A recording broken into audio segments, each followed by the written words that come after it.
No one besides a lawyer would do that. Is it lawyer speak or is it not? It is in the fact that no one talks like that besides lawyers. So referencing the punishment of a crime to determine whether something is serious is lawyer speak. You think when someone says something is serious or not serious, you actually think people Google the whether or not there's crime so that they actually look up and you say, you were bringing up the penal code, dude. He's implying. No. He's not implying that. He's not implying it's incomprehensible. No. No, I'm not. Hold on. No. He absolutely is not. Why does no one agree with you, dumbass? Wait, shut up. Chill. Holy. You mentioned Trump, and I would like to give you my answer to what's happening with Trump and the documents. It's classified documents. Mm-hmm. So you mentioned when you worked at your casino that you were really good at your job, but you were kind of rustling feathers and people didn't like you. So despite being good at your job, you ended up getting fired. I think that situation plays with Trump to such a large degree that it doesn't matter what Trump is getting charged with. The fact of the matter is that Trump got elected president and everybody hated him. The Democrats hated him.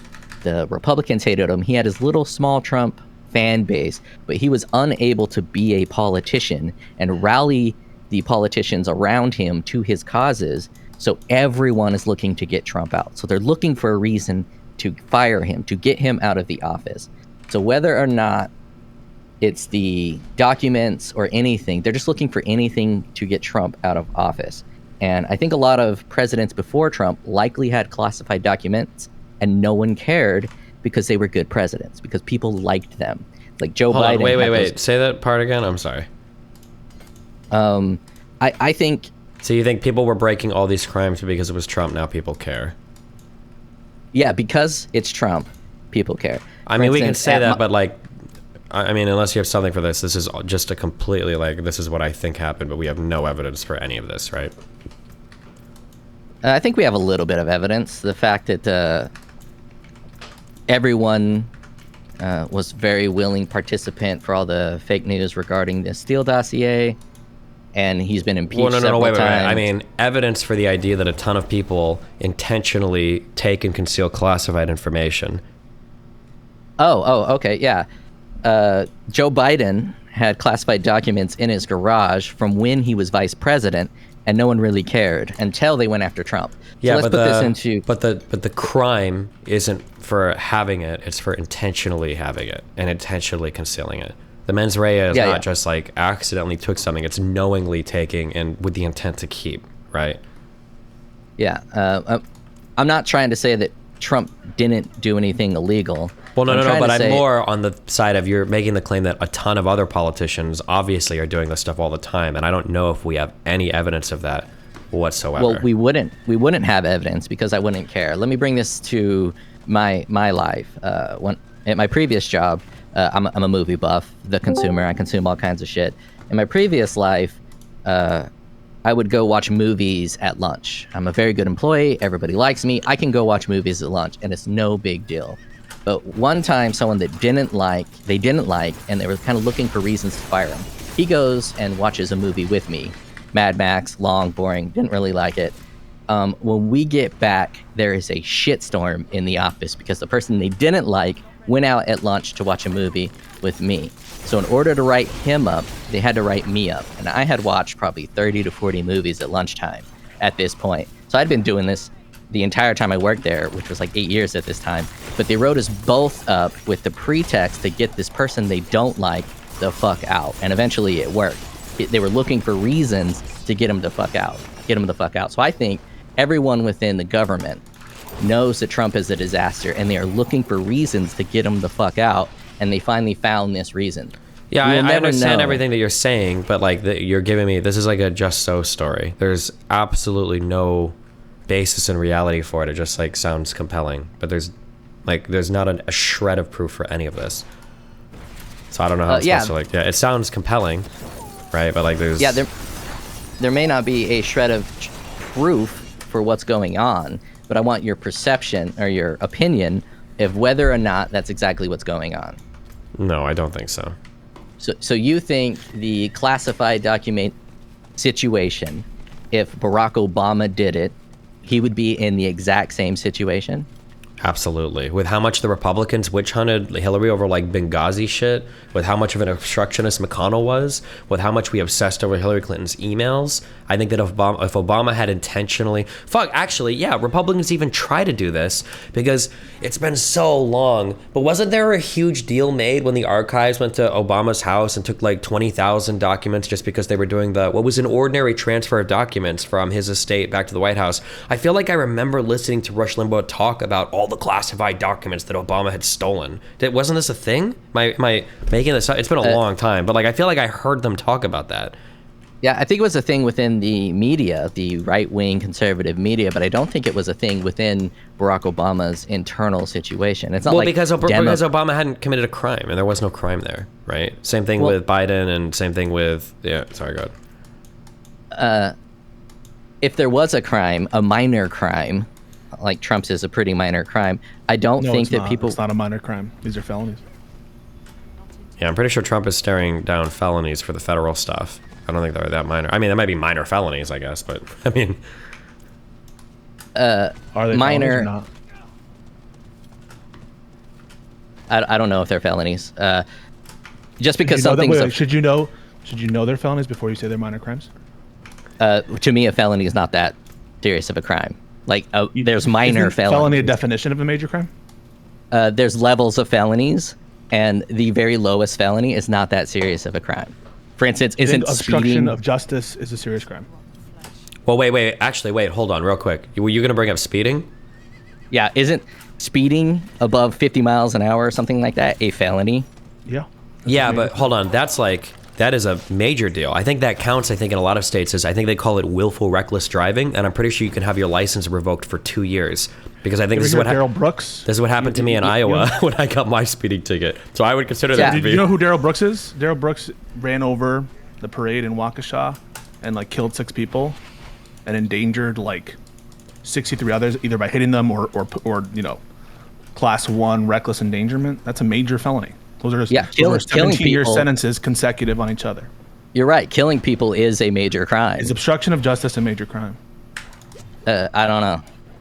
What? It depends on the obstruction of justice. I obstruct justice every day. Is it treated as a major crime? Are you aware what the penalty is for these crimes? No, we'll find out with Trump, I guess. Didn't you know what the penalties are for these crimes before you construe them as minor? Let me think on that for a second. Do you think the penalties... Wait, will you answer my question? Did you know what the penalties are, whether they're a felony or misdemeanor, before thinks he's smarter than the masses, but hasn't had the facts for anything? Not necessarily, no. What else do you look to? For what is a serious crime? The impact of the crime. For instance, you were talking about the people who ran someone over and literally killed people. The impact of that crime was that guy killing people. So obviously that's a serious crime. But me doing 110 miles an hour at 2 a.m. on a empty freeway, I'm committing a felony, but no one dies and it's not a serious situation. If someone destroys a bunch of evidence in when there's criminal proceeding happening or investigation going on for something very serious, let's say, you think that that's not serious? The obstruction itself isn't serious? Because of the impact? Because of your priors and intuition about the impact?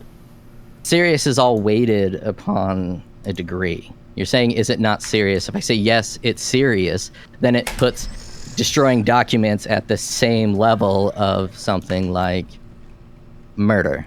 Well, so is this a categorical approach? I mean, I thought we were taking a categorical look at these particular crimes and asking, is the crime, without any knowledge of the facts and circumstances, is the crime serious, right? I can say that murder is a serious crime without knowing the details of the murder. I can say that reckless endangerment is a serious crime without knowing the details of the reckless endangerment. And I can give you a bunch of hypotheticals about someone obstructing a murder investigation, about someone obstructing terrorism investigation, where you're going to say, of course, that that's a very serious crime as applied. But I think it's serious whenever you're obstructing justice.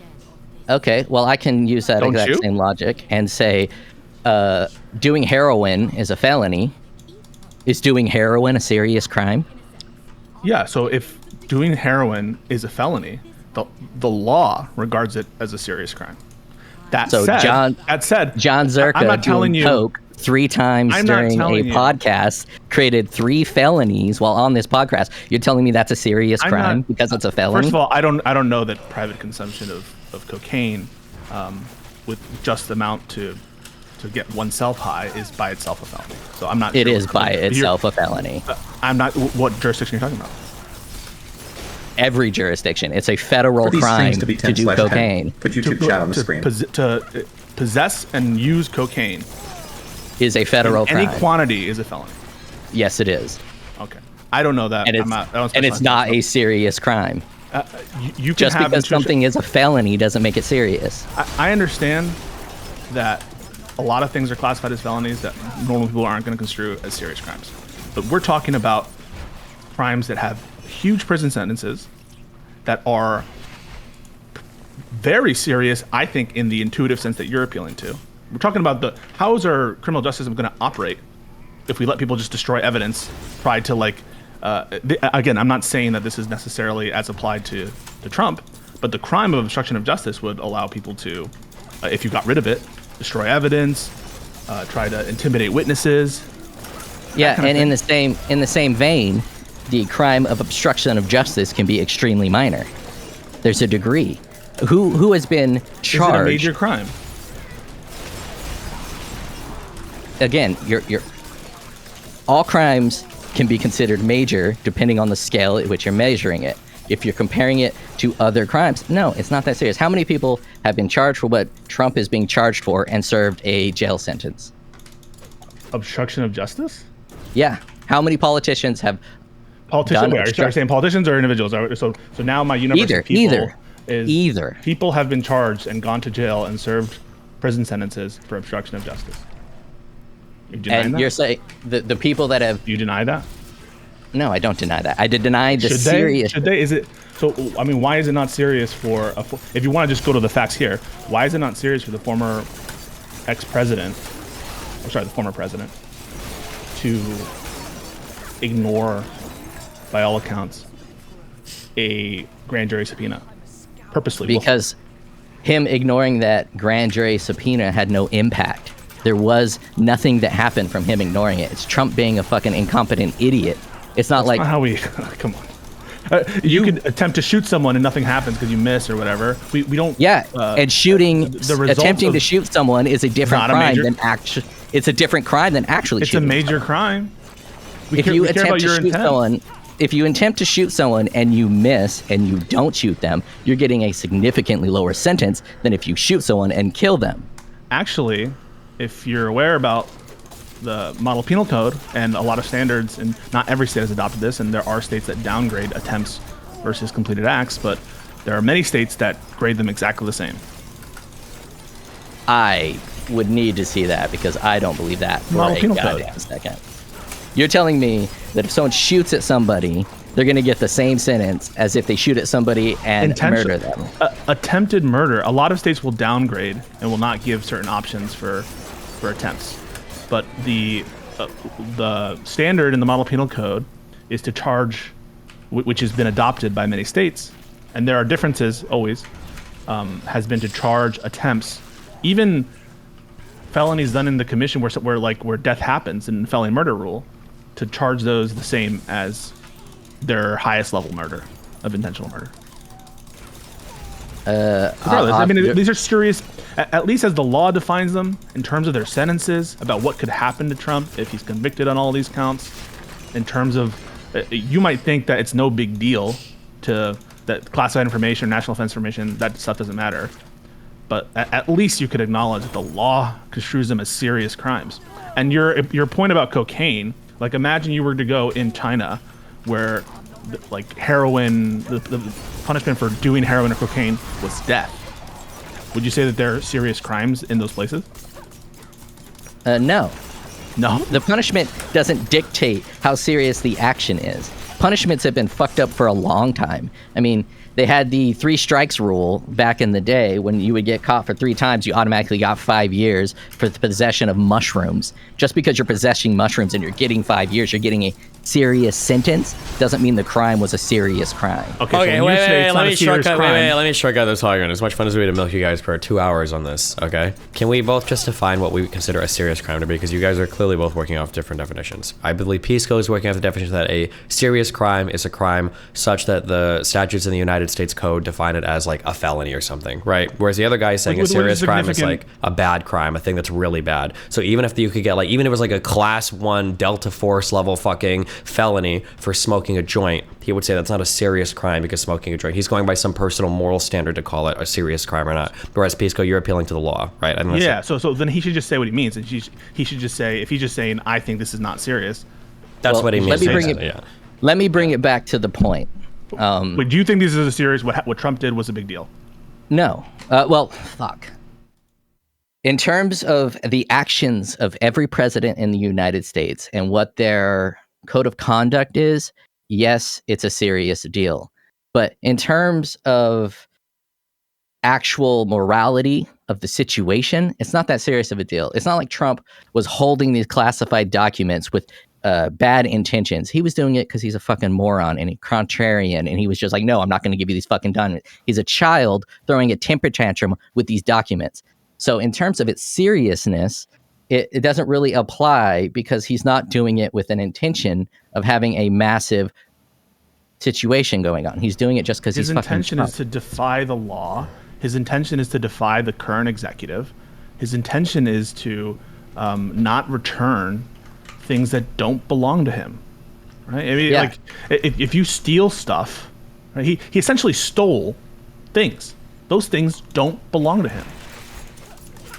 And you're like, oh, it's not a big deal because he just wanted to look at it, right? Imagine if someone said that to you, like, oh, they stole my painting. I just wanted to look at it. I wasn't gonna do anything bad, right? Or, you know, they stole your, I don't know, a computer hard drive you had. Well, I just wanted it. I just wanted it to brag about it. Okay.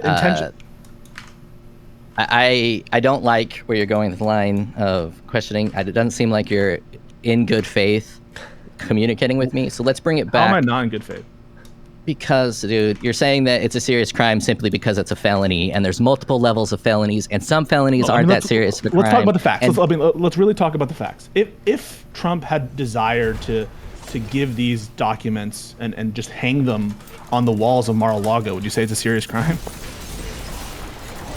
It depends on Trump's intentions. Let's look at some facts this way. Well, we answer that one. I just gave you some example of his intention. No. He wants to hang them up. It's not serious. So he has a bunch of things that are like attack plans of DOD, and he's hanging them all in public places, let's say, on Mar-a-Lago. And you would say, these attack plans from the DOD? Accept my hypothetical as your. Okay. Don't dispute it and be like these are not actual attack plans because I believe Trump did it. It was just news clippings or whatever. We're not involved in that.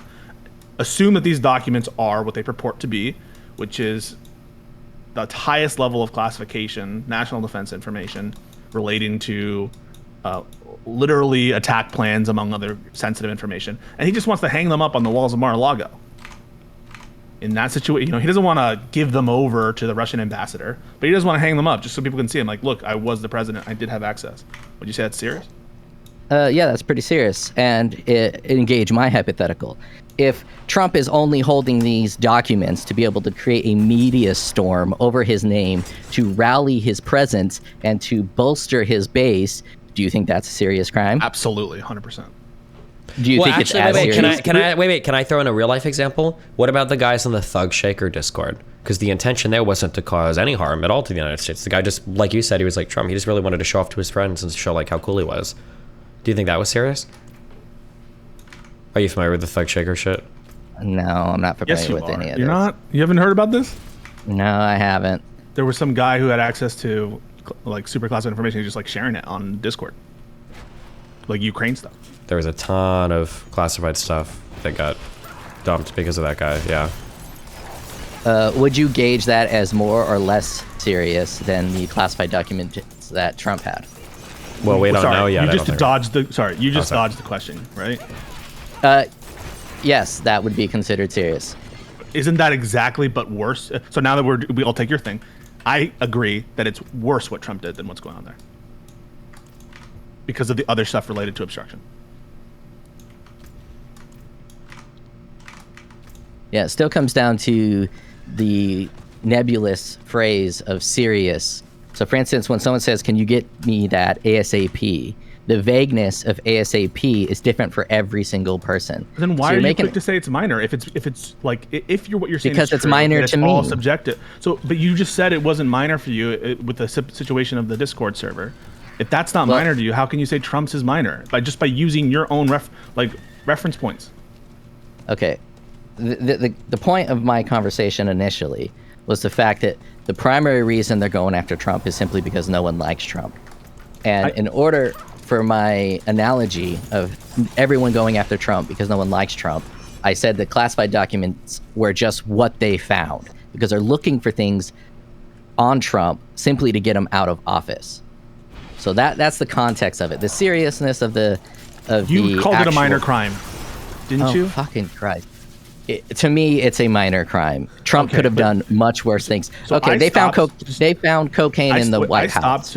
I stopped because you just said who knows what's serious or not. It's going to depend on your personal perspective. I'm using your personal perspective. You called them minor. You were sure enough to call them minor, and yet when I give you the situation of the Discord server, you say that's serious. I just don't think that's the reason I say the Discord server is serious is because you said there were military plans within there. Now, if it comes out that the classified documents that Trump was sharing was nuclear secrets within our United States or, the password to our nuclear launch codes, yeah, that's fucking serious. But we don't know what these documents are. I'm running off the assumption that these people just want Trump the fuck out. Why? So they found a reason why they want Trump out because he's a fucking failure. So, I mean, you have the allegations in the indictment. Show or allege this is national defense information. You're probably never going to find out what's in those documents, okay? Except to the extent that there's public reporting about it. The public reporting, by the way, does mention nuclear secrets. Yeah, because I think that was part of the reasons why, because people kept saying the president could declassify anything, but I think people were saying there were potentially Department of Energy secrets in here, which actually can't be declassified by the president of the United States. You've got to go through the Department of Energy because there's nuclear-related stuff there, I believe. And the recording we have that we've listened to, because we actually have access to it, and CNN published it, among other organizations, he's referencing a plan to invade Iran.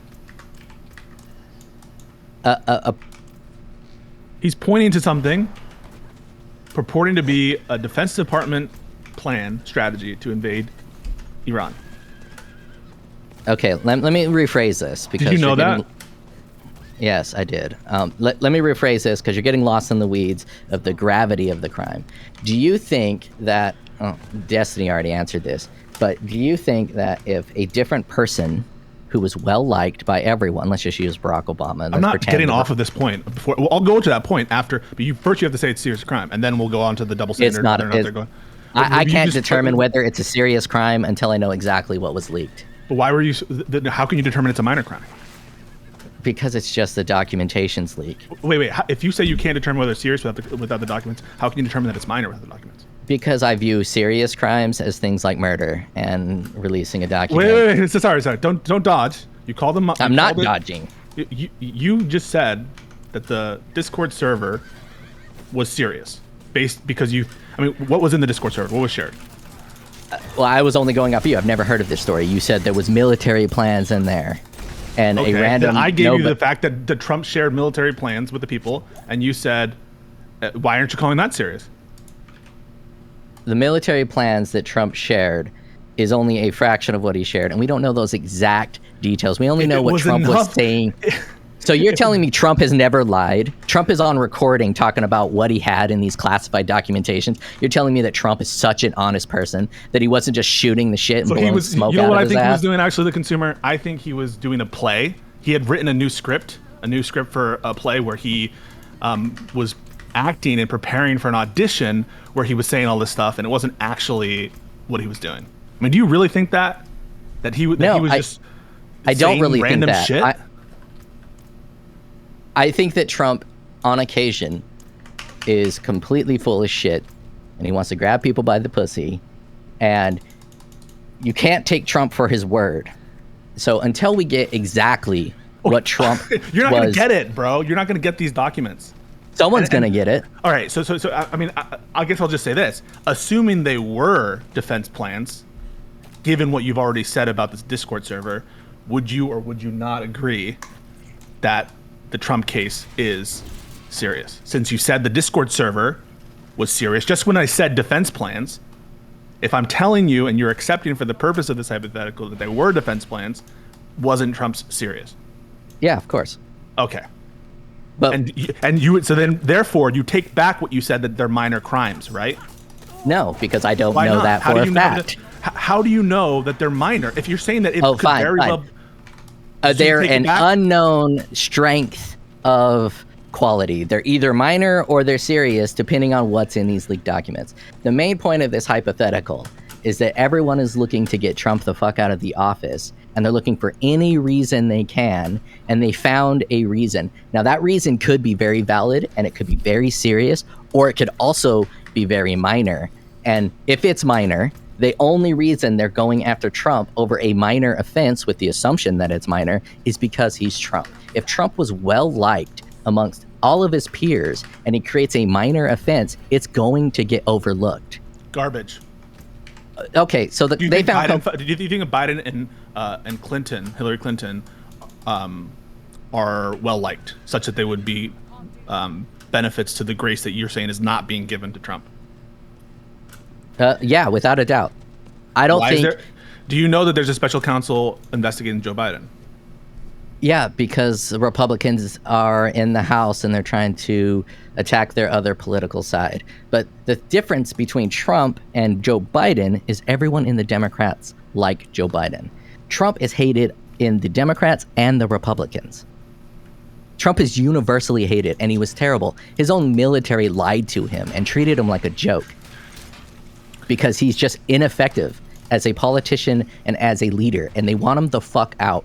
And they're going to find a way to get Trump out. And you can't tell me they're not looking for any reason to get that clown out of office. I feel like I I think can they're defeat. I following feel the facts like without, because you guys can chase this man, but I feel like you can actually short circuit this entire argument in like one thing. If they were so desperately looking for any way to give him out, why did they give him a year to return the documents?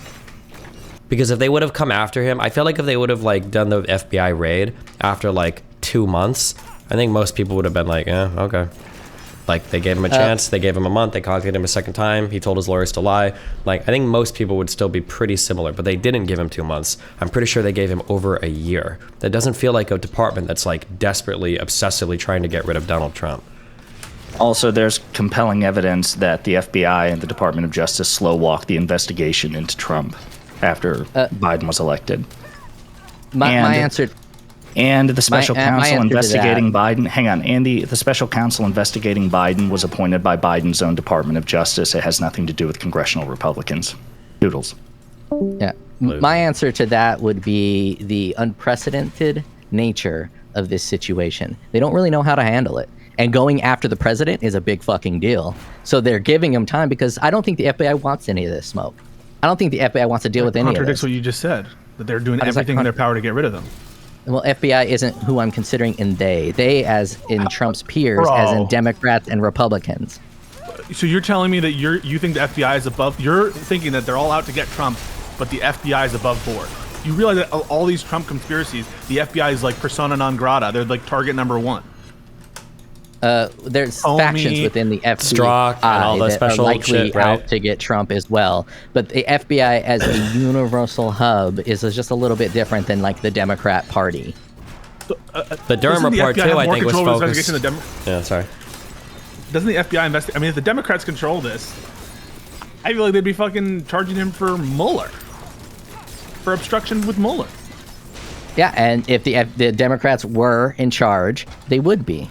But luckily, the Democrats aren't fully in charge. Well, not luckily. I think getting Trump out is probably a good thing.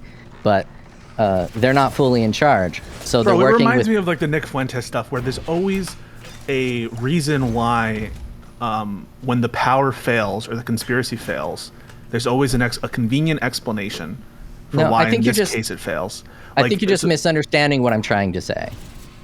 You're trying to act like as if I'm defending Trump, and if I'm saying Trump didn't break the law and what Trump did isn't serious. All I'm saying is Well, you literally Trump said that. You said it was minor. Yeah, sorry if that you're really hung up on what I consider changed to be your a mind minor in crime. real time, which by the way, I didn't change my mind. I just said it to shut you the fuck up. Okay, stop. We're gonna stop. When you say something like that, I'm gonna stop you. Before I intervened, you said it was minor, right? Oh my god. Yes, to me it's still minor. Then, it's not. Trump didn't kill anybody. So when you said it may or may not be minor, because we don't know the facts of the information. Were you lying to me when you said it may or may not be minor? And no, I'm not gonna. Wait. Not gonna. Did you change your mind or not? This semantic bullshit doesn't matter. Not semantic. I want to know what. Yes, it is. The whole point of the analogy. Why did you tell me it may or may not be minor? Why'd you do that? To entertain you. The point I was trying to say. Bullshit, dude. Are you telling me that you lied about? Or did you do a deliberate, intentional lie about your position? No, Did you lie? No, I didn't lie. It's then not why important. Did you say that? What I'm trying to get at is that people get differential. Why did you say that you changed your mind when you didn't? What I'm trying to get at is people. Why did you say you changed your mind when you didn't? What I'm trying to get at is people have differential treatments on other people based on how well liked they are. And Trump is getting a slight differential treatment because everybody fucking hates him. Why did you say you don't believe this is a true statement then when you didn't? Because you throw up a hypothetical of what could be in the documents. And so if there's some serious, right? I didn't lie. When you told me that between a lie and being wrong. When you told me you had changed your mind and that it may or may not be serious, were you lying to me? Oh no, your arguments were just so convincing that I came over to your side, so I wasn't lying. So were you lying? No, your arguments were just so convincing that this is a very serious felony. Right? Of course I'm being sarcastic. Okay, so did you lie to me or not? Or will you have the balls to say yes or no? No, I would never lie to you. Wait, who are you? Oh, you're you lie to me? Hello. I would never lie to you.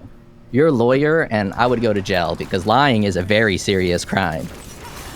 Why won't you just answer that? What is your position? My position. Is it serious or not? Thank you. No.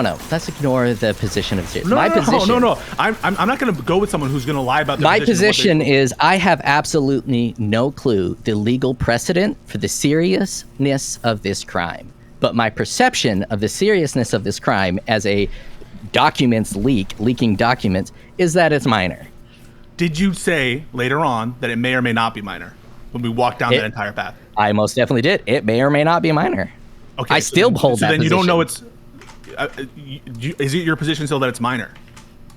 My position is I don't know the seriousness of the crime, but it seems minor, and regardless of the seriousness of the crime, they're going to bolster it up to the maximum because everybody hates Trump. Can you acknowledge that in this world that we live in, if everybody hates you at your job, no matter what you... I'm not a fucking coward. Can you acknowledge that if you're in a position at your job and everybody at the company hates you, that they're going to be looking for reasons to fire your ass? Can you acknowledge that?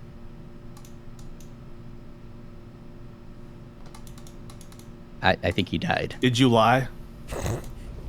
Why won't you acknowledge? You want me to acknowledge what you're saying. And I already answered that. I said, no, I didn't fucking lie. But then why did you tell me you changed your position? Because I don't know the seriousness, and I was talking to Destiny, who is less pedantic than you, and we were having a good faith argument, and now you're just, I don't know what the you're doing. But can you acknowledge that everybody in the government hates Donald Trump? Well, not everyone. He has a small base. No, I don't acknowledge that. You don't think that Mitch McConnell was anti-Trump? I didn't say that. You said, do you acknowledge that everyone in the government hates Trump? And I said, no, I don't acknowledge that. Semantic little prick. Okay, do you acknowledge that the majority of people in the government likely despise Trump and want him out? Are you talking about head positions? Yeah. Yeah, there's a Democrat in office. Yeah, so the majority of people... the executive state? Okay, so... One, the majority of people dislike Trump and want him out of office. Because the majority of people dislike Trump and want him out of the office, do you think that Trump is getting a differential treatment because of how many people dislike him? So you think... I don't have any reason... Sorry, I'm going to say, I don't have any reason to believe they're treating him differently. In fact, all the evidence that I have shows that they're treating him better, not worse than an average person. Okay, so the evidence that I have is primarily a world experience from being old and living in this world a long time.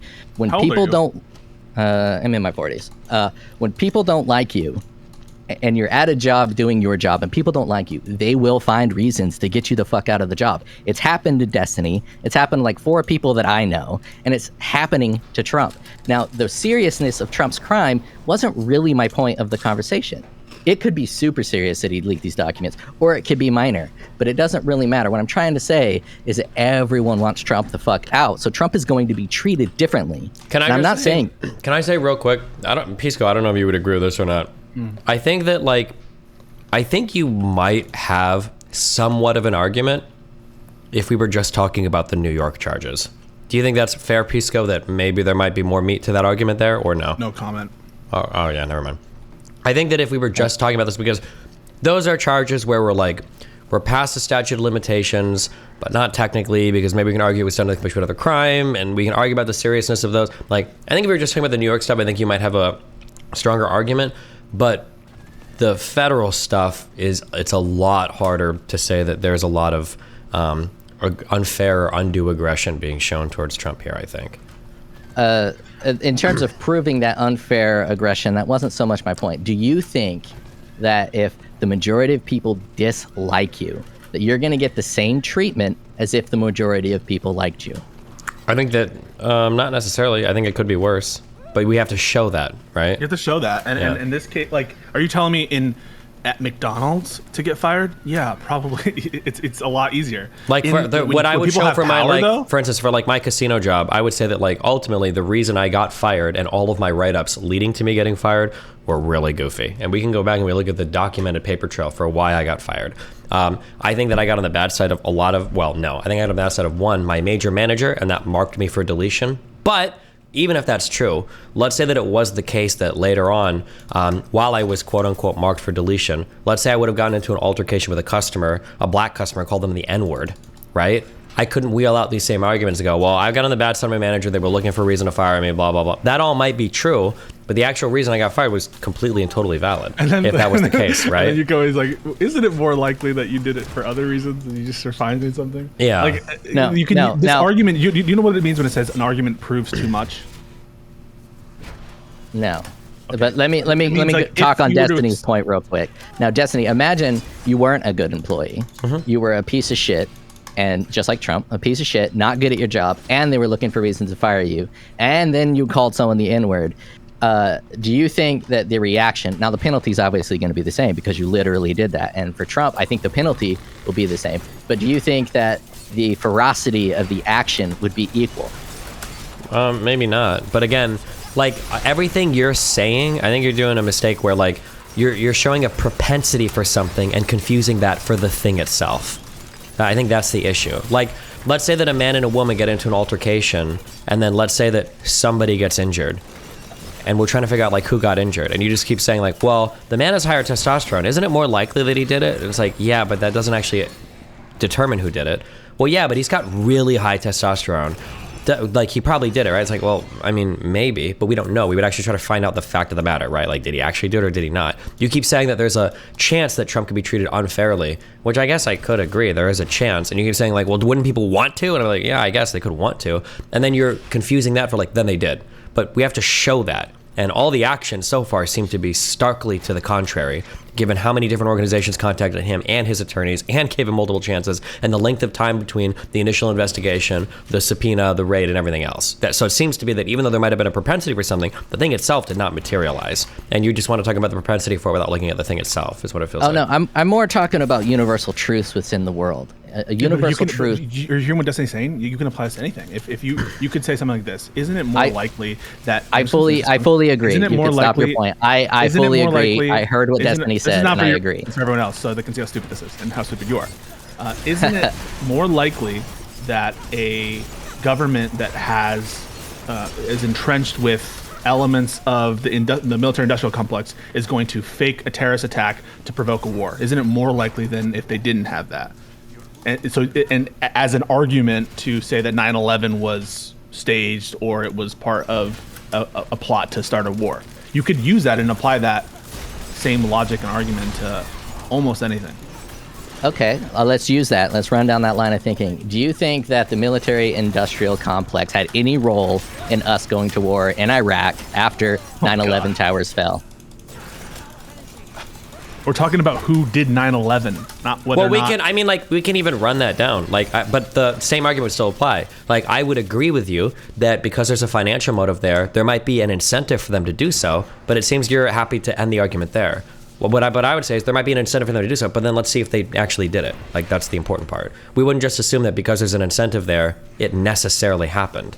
That'd be kind of goofy. I'm not really making that assumption. All I'm trying to say is that because everybody hates Trump, he's in a position to have everyone looking at him, trying to find reasons to get him the fuck out. And they found a reason. Yeah, but it's a valid reason. The thing is, even if they liked Trump, we might still be in the same exact spot. Yeah, that's definitely possible.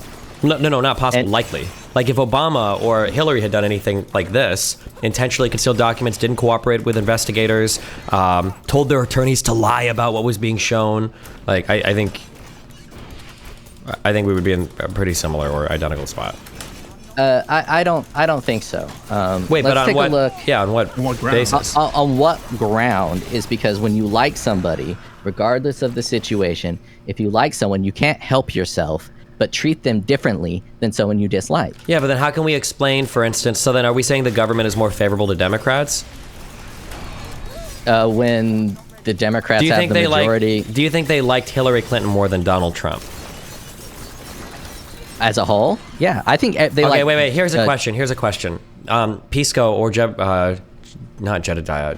Jasu... Fuck, what the fuck was that one guy's name? He's got such a weird name. Ruminate, yeah. Josiah, that's his name. Was it the case that Donald Trump was under an active investigation while he was running for office? His campaign was. Yeah, was that publicly announced or no? No. Okay, so how the fuck is it that Hillary Clinton had 2 major announcements by the FBI saying that she's under investigation, the investigation has been reopened, and now we're going to publicly disclose, as the FBI, not even the DOJ, the FBI is going to publicly disclose what happened with the email thing. They did all of that. That was like a major fuck you to Hillary's whole campaign twice. And for Donald Trump, they didn't even disclose that they were doing the investigation while he was running and then winning the presidency. How can we look at the fact of the matter there and then just go back to your general truths of the world? It seems like regardless of your general truths of the world, they didn't map onto reality here, no? I don't know enough about that situation you're referring to. It's convenient. Anytime that there's something that goes against your narrative, you don't know about it and you claim ignorance. Sorry, I didn't know about that situation. I don't know what to tell you. Well, it's one of the most prominent examples in the about the double standards that people are going to bring up. The first comparison that is asked about is to the Hillary Clinton investigation. It's not like some obscure thing. It's what that also deals with classified information. It also deals with allegations of obstruction, deletion of emails, and subpoenaed evidence. It also deals with intermediaries like lawyers and back and forth with DOJ. All of those facts are consistent between the two situations. And so it stuns me that you haven't, as someone who's alleging a double standard, you wouldn't have done the first bit of research on what happened there. I'm not so much alleging. Okay. You're not alleging a double standard? Isn't that what you've been doing for the past 30 minutes? Not really. I'm alleging an unconscious bias against people you hate. How do I disprove that? You don't. Is it possible to disprove it? No, because it's a universal truth. So it's impossible to disprove your theory? Well, rephrase my theory. Let me see if you understand what I'm trying to say. Wait. Can you answer my question? Is it possible to disprove your theory? I don't know what you think my theory is. Whatever your theory is. Well, what do you think my theory is? That they found some reason to go after him in an unconscious bias way. My theory is that possible to disprove? I don't know. My theory is... You're not sure about whether or not it's possible to disprove? No, I don't know that answer. Sorry. My theory... Shouldn't it be possible to disprove your theory about the intentions of people? No, because not everything is provable or not provable. So you're saying something that may be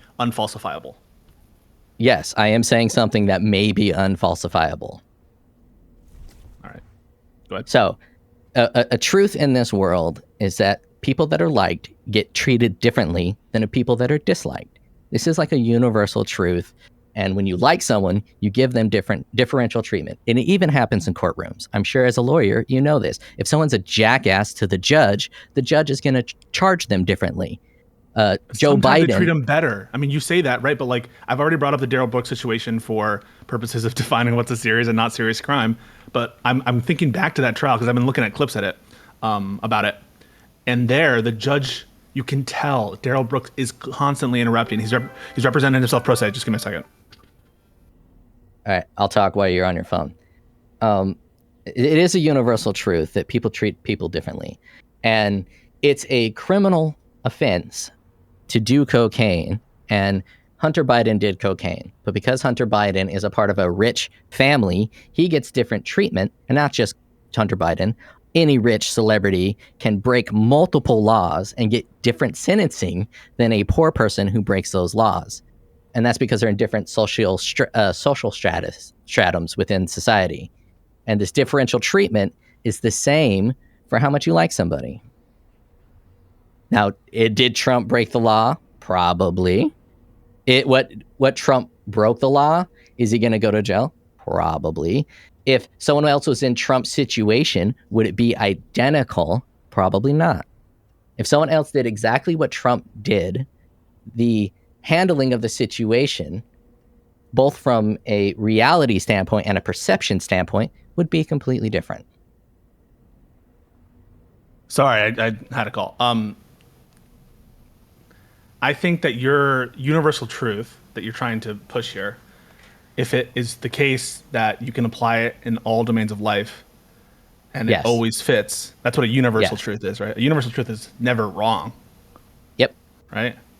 And you're not saying it's a universal truth that therefore there's always bias, but therefore there's always a greater propensity for for bias, right? It's not necessarily that there's going to be bias, but there's just a greater likelihood that that's the universal truth. Yes. Okay. So in any particular case, you're saying it's also not required to have evidence to show it. Wait, hold up. I don't understand what you're saying. Okay. Is it enough, that universal truth that you're talking about, to show bias? Bias from like a legal standpoint or bias from a perception standpoint? From your standpoint. I'm not going off like any particular legal analysis. Great. Whatever you're defining it as. Yeah, without a doubt. The more someone is liked, the less likely that they're going to get as strict of treatment, as strict of perception as someone who is disliked.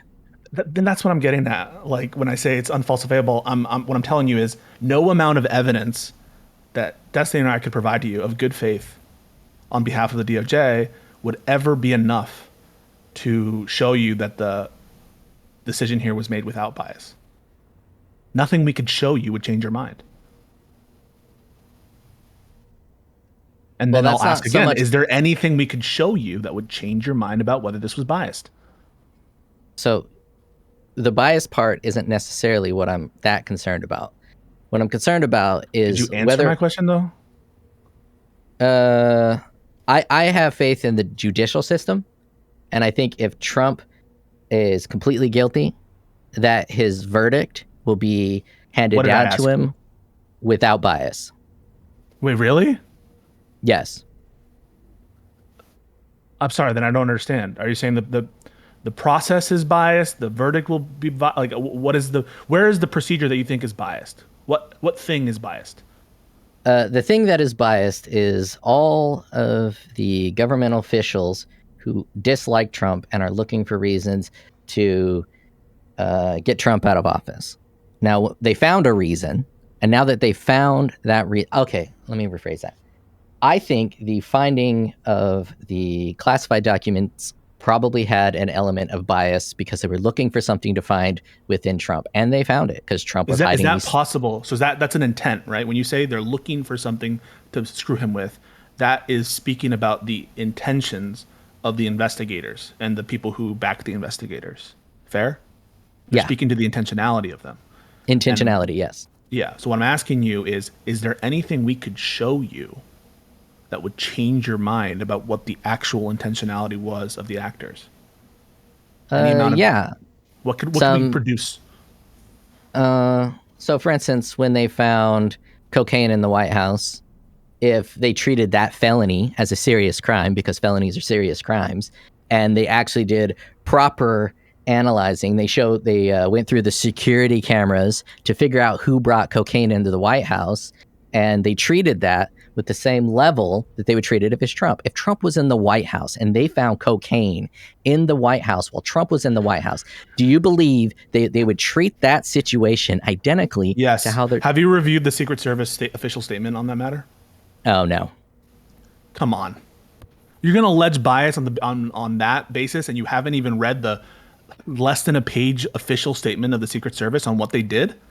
My allegement of bias is on the determination that everybody hates Trump and most people like Biden. Using one of the groundings of that, the example that you bring up to show, like, I guess what you would need for me to show you that the investigation into Trump classified documents wasn't biased was for them to treat the cocaine investigation without bias. And so now you're kind of importing the same problem into the cocaine investigation. And you're, again, failing to show bias in that case and doing so without knowledge because you haven't even read the official statement about the investigation. But even if you don't read even know the official... you said something like, wouldn't they have reviewed all the security footage? You haven't even read the official statement by the Secret Service about what investigative techniques they used. Fair point. I just saw that they dropped it. Then how do you know it's biased? I don't know it's biased. What I'm saying, why did you use it as a basis for me to know what it would take to show you that the classified information, which is earlier in time investigation, was treated without bias? Because there's a universal truth that if you are disliked, you will have negative bias towards you, and if you're liked, so I can't. So is the answer that I can't overcome that universal truth? No amount of evidence. I cannot. There is no way to overcome that universal truth because it's a universal truth. Okay, so then it is the case that nothing I could show you would change your mind about the intentions of the investigators with respect to the classified documents case in Trump. Okay. Is that the case or not? The intentions of the investigators are likely pure because the investigators are lower on the totem pole. So the top end, who is bringing this to light, likely hates Trump. I don't know who it is, but whoever it is, I'm sure you can find that they don't like Trump. And part of them not liking Trump fuels the desire to find something on Trump, which enhances the looking for something on Trump. How do I disprove that? You don't. You can't. It's a universal truth. How can I show that the investigation was done without intentional bias? The way you can show the investigation was done without intentional bias is if all the people that were doing the investigation were diehard Trump cockriders. If you got a bunch of verified Trump cockriders that are going after Trump and saying, dude, we love Trump. Trump's the fucking best. His orange glow is magnificent. He's my son. He's gloriously incandescent. And then they charge him with this crime. There would likely not be bias there. But I have the fact of in response to that. So what you're saying is, as applied in this case, because Biden won, there is no practical way to show it because he's not going to appoint a bunch. Well, Biden appointed the Attorney General of the United States, and the Attorney General is the person who's ultimately in charge of the investigation at the highest level. Fair. And so nothing Merrick Garland can do would change, or no amount of evidence about the current DOJ as it existed at the time the investigation was initiated would change your mind about whether or not there was bias. Is Merrick Garland a Trump fan? No, not that I know of. Okay, if Merrick Garland was a Trump fan, then I would view far less bias within this situation. Right. What I'm telling you is nothing short of Merrick Garland being someone different than he is would be enough to overcome the presumption of bias. Yes. Okay, I think that's an insane standard. And then the second point I wanted to say to that is, I'm not trying to set a standard. What do you think about like Bill Barr and his investigations? And the fact that when he was in office, there's a ton of stuff that Trump people accuse him of: slow walking the Hunter Biden investigation, allowing the Mueller investigation to continue, allowing the Inspector General to release certain reports, not helping out, messing with the voting irregularity investigations, all in a way that Trump didn't like. And Trump said they were biased against him, his own people that he appointed, handpicked. Not to mention, by the way, that a lot of the prominent people when this investigation was started were handpicked by Trump as well. All right. The FBI director, for example. Let me try to bring this outside of the political realm. Let's say you have a manager who all the employees hate. This manager is Trump. And Trump, as the boss, is telling all his employees to do a certain thing, but all his employees hate him. Are they going to do that thing as good as they would as if they liked the boss? I don't know. In any particular case, it could be different. I do know they're not. You don't know that. There could be other factors. I do know that. I've been alive for 40 plus years. I know for a fact if the person in charge is disliked, his subordinates are not going to perform the same as if he was liked. So then what you're saying is it's literally unfalsifiable. Because when Trump was in office... That is exactly what I'm saying. That is exactly what you're saying? Yes. I said yes several times, you saying it's unfalsifiable. Okay, then this conversation isn't worth having. Because you're coming up to Destiny and saying, don't you agree to... What? I said name drop. Sorry, go ahead. Oh, okay. You're going up to Destiny, and you're asking him to have this take on something that you are not open to having your mind changed on, because it's unfalsifiable. Yeah. I'm asking Destiny if he thinks that the greater dislike of Trump played a role in everything that's going on. Wait, have we not moved at all in this conversation? Oh, of course not. So let me ask you, Pisco.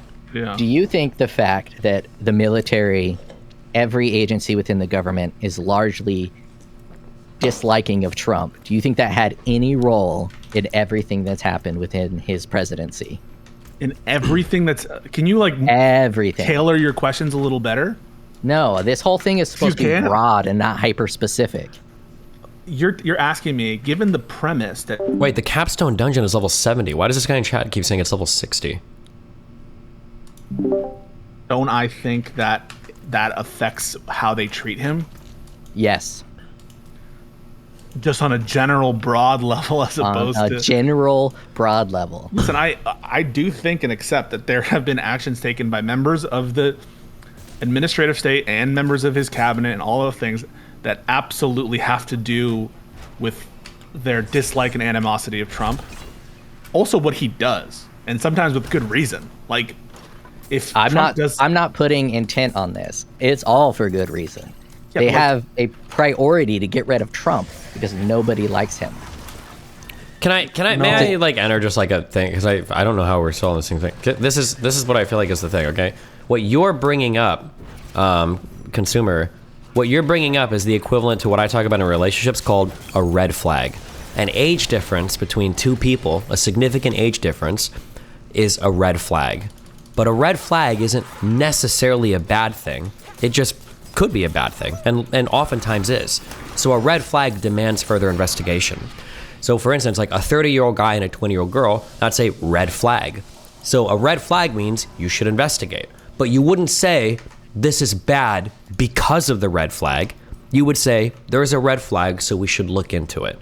But you seem to be saying, I know, but you're saying there's this universal truth about red flags. Therefore, Donald Trump is being treated unfairly. But when we can see all the facts in front of us, that doesn't seem to be the case. That's the issue that we're having, is we have the access to the facts.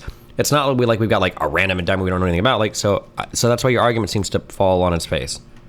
I get what you're saying. So red flags. If a 40-year-old man is dating a 20-year-old woman, there's a red flag.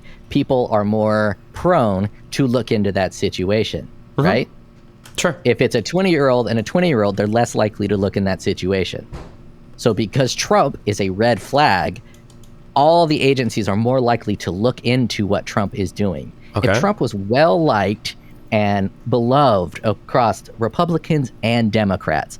The odds of them looking into his shit to try to find classified documentations goes down. Okay, like that might be the case, but again, like here's a question. What would it take to disprove what you're saying? Like, what evidence would you have to see to say that, like, okay, well, there probably wasn't any unfair treatment here? If all the people in charge of looking into Trump were Trump dick riders, if you could wait, so there's no way to, unless we can change who the people investigating are, there's nothing that could, even though you have literally zero evidence. Destiny, I just asked him this line of questioning, and he said it was unfalsifiable. Went through this whole thing. Oh, wait, then this conversation is pointless. You're in conspiracy land. It's not pointless. It is pointless. If you're giving me something that's literally unfalsifiable, there's no reason to even consider it in my mind. Why would I even? Yeah, I can never prove it one way or another. I might as well function in the world as though it doesn't exist, because I can think of a million unfalsifiable things. Like after this UFO thing came out, like could it not be the case that aliens are slowly starting to leak information about what's going on this planet, but that Trump was trying to accelerate it by leaking documents that actually showed real extraterrestrial life on Earth, and that's why they're coming down on him so hard now? But like, I mean, obviously aliens are gonna have advanced technology to control like our electronic communications. You're not gonna see that, you're not gonna find that, but that is totally possible, right? Even likely that aliens would want to slowly introduce us to the concept of them.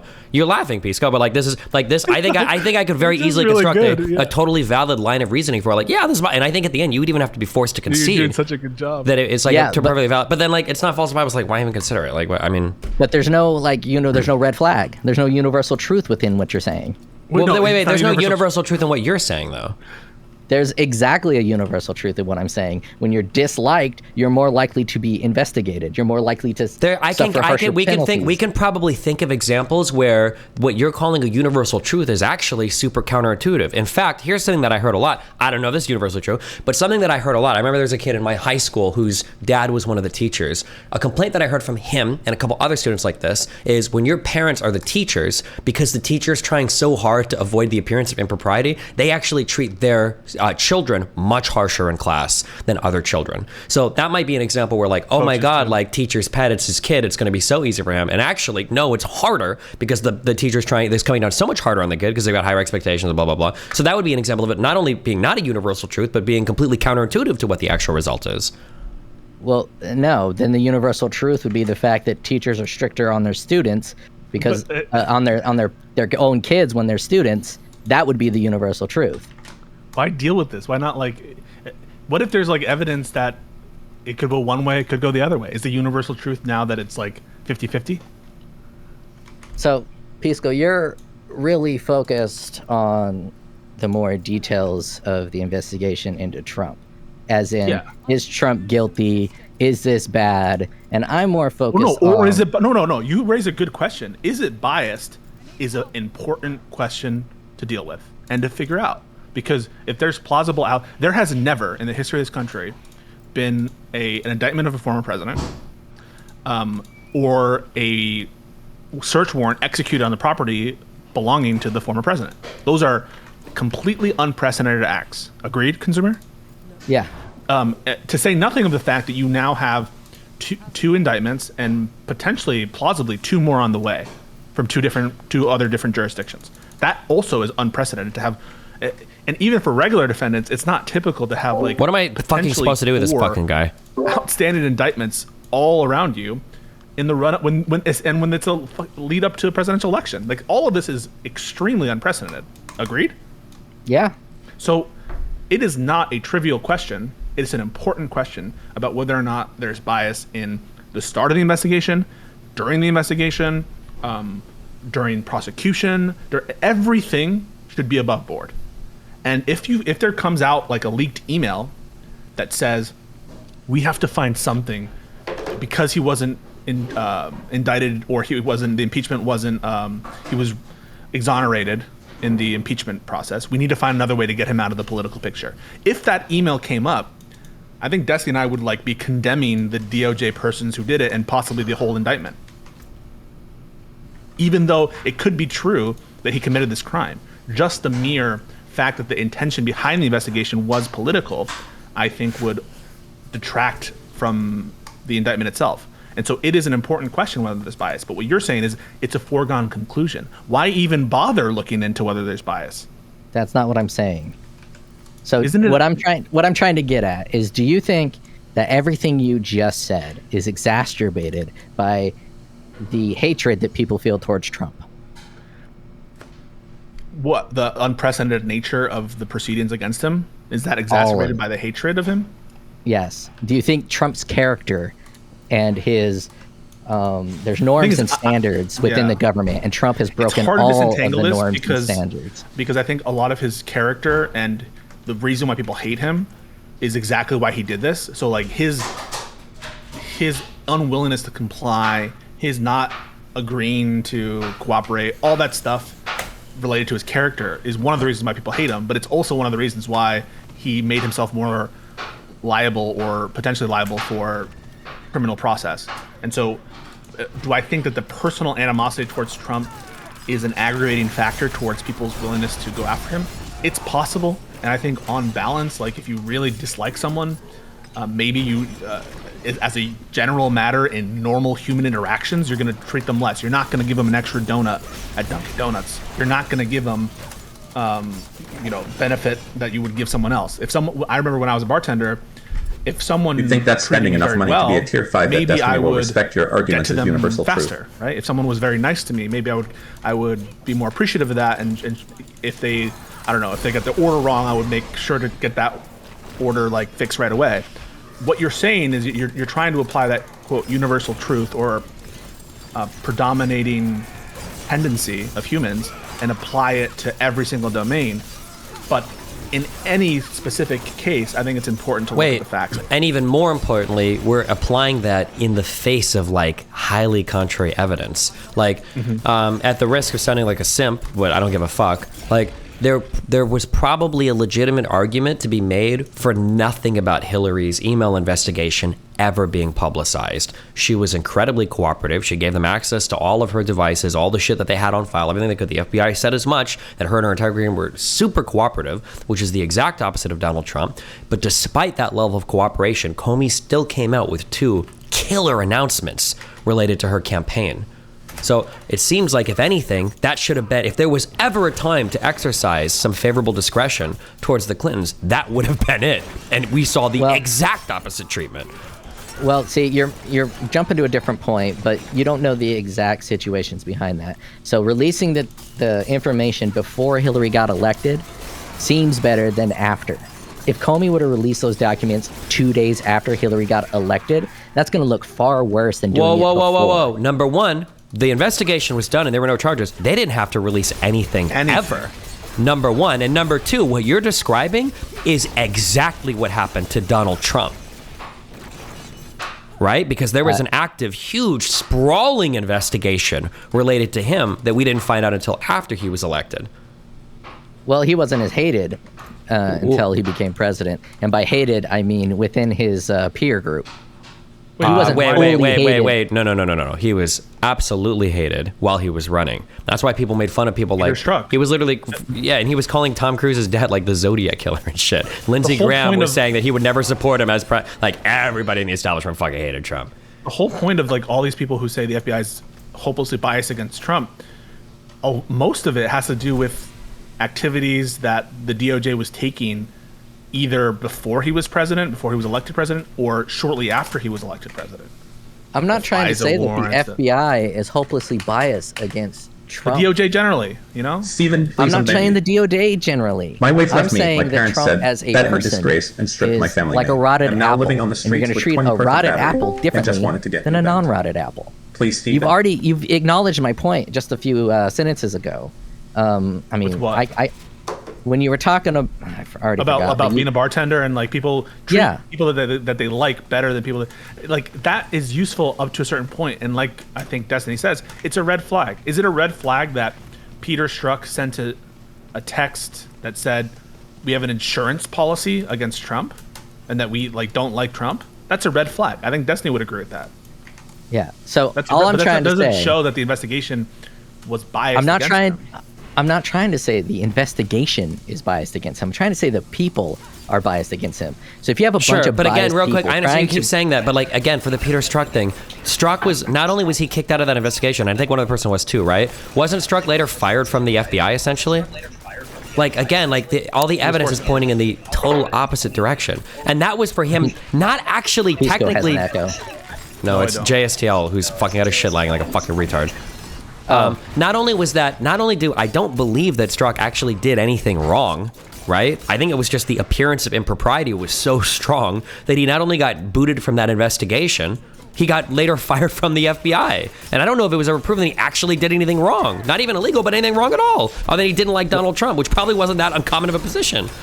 So I mean, let's take a look at, go on. Let's take a thought experiment through what you're talking about. If there's someone you dislike and you're trying to get them out of office, you're going to look for everything. If there's someone you do like, you're going to look for nothing. So when you find something that looks suspicious from the person who has a red flag, you're going to want to dot your I's and cross your dicks on that thing so that it's perfect. So I'm not saying... Yeah, I understand, but there's been people that don't like a lot of people. What about that? How many hours did Hillary Clinton sit in front and testify by Benghazi? For how many years did we hear about buttery emails?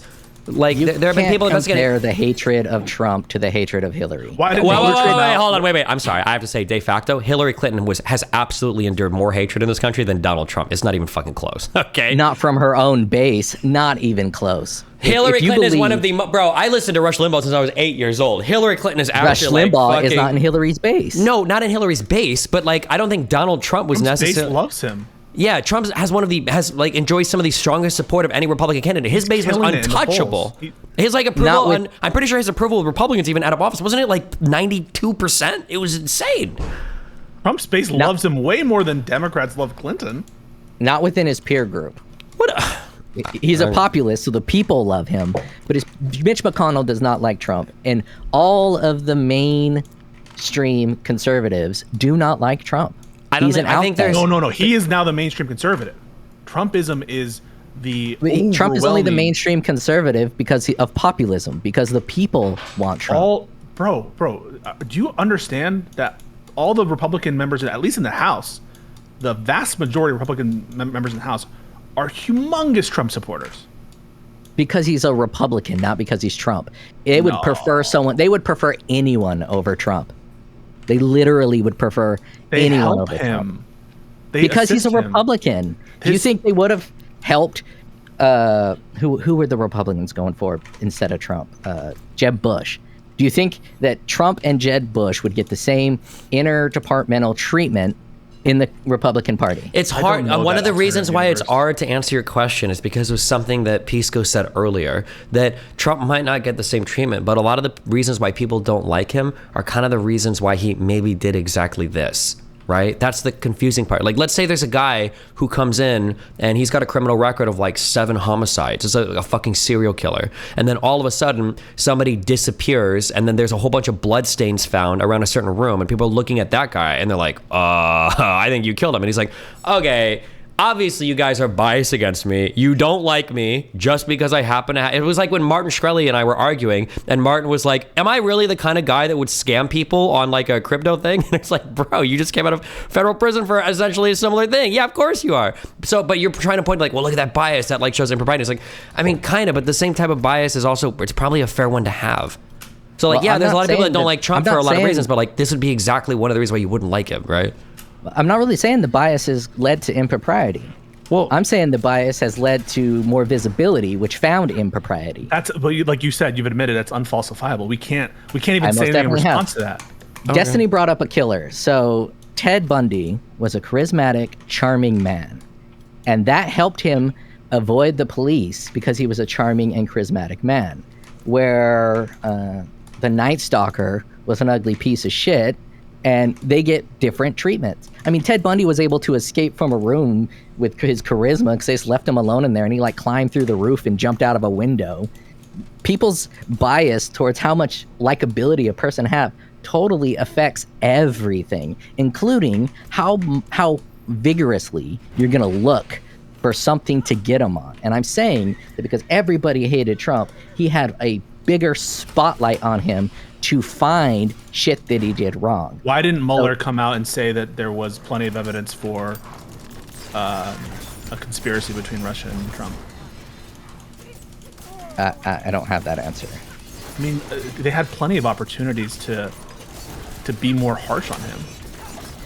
Well, didn't they pump up that entire Steele dossier that was fake? Whoa. No, the Mueller investigation was not just, here's the Steele dossier. There's a reason why that Mueller investigation turned out like 14 some credible indictments against other Russian operatives in the United States. Like it wasn't just like the Steele dossier. Campaign manager. Yeah, Manafort got completely fucked because of impropriety with his foreign dealings in Ukraine. That's true. Other people fell for other types of crimes. Stone, Flynn. Like it wasn't just the Steele dossier. Sorry. Okay, and do you think that the hatred towards Trump amplified the visibility and the investigation, the investigations, like the people looking for something to find?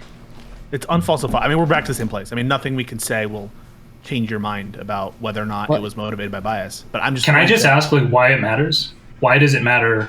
This little statement. It's actually like not relevant to the conversation you're having at all.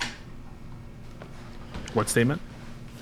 That like his unfalsifiable statement that people you hate you'll have bias against. Why is that relevant to the conversation? Yeah, why do you care? Isn't it? Yeah, so it matters, and I'm happy to explain it. Whether or not something is falsifiable will affect, and how it's falsifiable will affect what we say in response to his claim. So if someone says God is real, and you ask, is it falsifiable? Yeah, sure. If you can show blah, blah, blah, blah, if you can show the Bible was whatever, then you would give evidence that purports to be the thing that would falsify. But if someone says God is real and it's unfalsifiable, then that part of the conversation is not worth getting into in terms of proving or disproving a claim. And so I totally understand what you're saying. Relevant. Yeah. But I'm not trying to disprove or prove a claim. I'm not trying to say that the bias against Trump is going to impact the verdict of the legality of Trump. What I'm saying is the fact that Trump was so disliked that it may have assisted in them finding Trump breaking the law. But you don't. There's nothing I could say or show you that would demonstrate to you that were true or not true. That's a claim, right? You're saying and there is something I can demonstrate to say that it is true, and that's the universal truth that people that are hated get treated worse than people that are liked. But we've already given you examples where that's not true. No, you haven't. I did it with a student, like a student of a teacher. No, you didn't. What you did was set up a universal truth in the opposite. The universal truth is not that students whose parents are teachers. So there's a bunch of exceptions. Wait, wait, hold on. We can do this all day. Okay, people that you like are going to be people that you tend to treat better than people you don't like. I probably like progressives in terms of their values more than I like conservatives. But people on the progressive side, people are more likely to hardcore audit their own side's beliefs than they are the opposite people's beliefs. Conservatives 100%. Fight with conservatives more, and progressives fight with progressives more. So there's another example of like a contrary thing we would expect there to be more alignment than not. Oh, not necessarily. So, for instance, when it's not universal. If you're saying not necessarily, you're acknowledging that sometimes it is the case. No. Let me try to. Oh no! This in my head, real quick. Just hold on for a second. If you're having an argument about the seriousness of Trump's crimes, okay, I'm gonna give you a hypothetical. Wait. No, stop. I'm gonna give this hypothetical where I totally break down in conversation with Pisco. We're having a conversation about math and some kind of math equation, and then I said it's an unfalsifiable truth that chocolate ice cream is best. You would break down on that point until we couldn't discuss anything else, and it would totally stall a conversation. It's not relevant to what we were talking about. It's just a random statement I threw out that's barely related. Probably not related at all. What you're saying right now isn't relevant to what we were just talking. You do agree that what you just said is a total pivot, right? You're talking about whether or not... I have an issue with how you're actually going about this conversation. So you're discussing how serious his crimes were, and this guy goes, oh, people hate Trump, so they're probably biased against him. And then you start freaking out about this. Wait, just why do you care? You agree that we ended that conversation almost 30 minutes ago? I don't know. I walked away. I'm saying that that's where you went after that, was this point that he's making that is just like, it's a throwaway statement. It's not a logical proof. He's not trying to like provide evidence. He's just saying this is how it is. Okay. It doesn't actually matter because it's not blocking any path through this conversation. Listening. Wait, so you just said you haven't been listening, right? Have you been listening? I walked away for 5 minutes. Okay, so when I left, you were talking about this. When I came back, you were talking about. You understand that he has been saying. You understand that he's been saying that Trump was treated worse than other people. No, I wasn't. Yes, you were. Yes, you were. No, I was saying there was a spotlight on Trump. No. Sorry. You are saying if there's an additional spotlight and additional checks on someone and additional investigations and you agree that person is being treated worse than someone on not necessarily worse. They're just treated with more scrutiny. So, for instance, that's worse. Claim is being treated. No, it's not necessarily worse. Wait. Can you ever think of a time where more scrutiny is better? In sentencing, yes, more scrutiny can be better. So let's say there's an unconscious bias with the people that are going after Trump. When they go to provide evidence, they're going to be so much more cautious and judicial with their evidence because they know they have this bias and they don't want to treat him better because of the bias.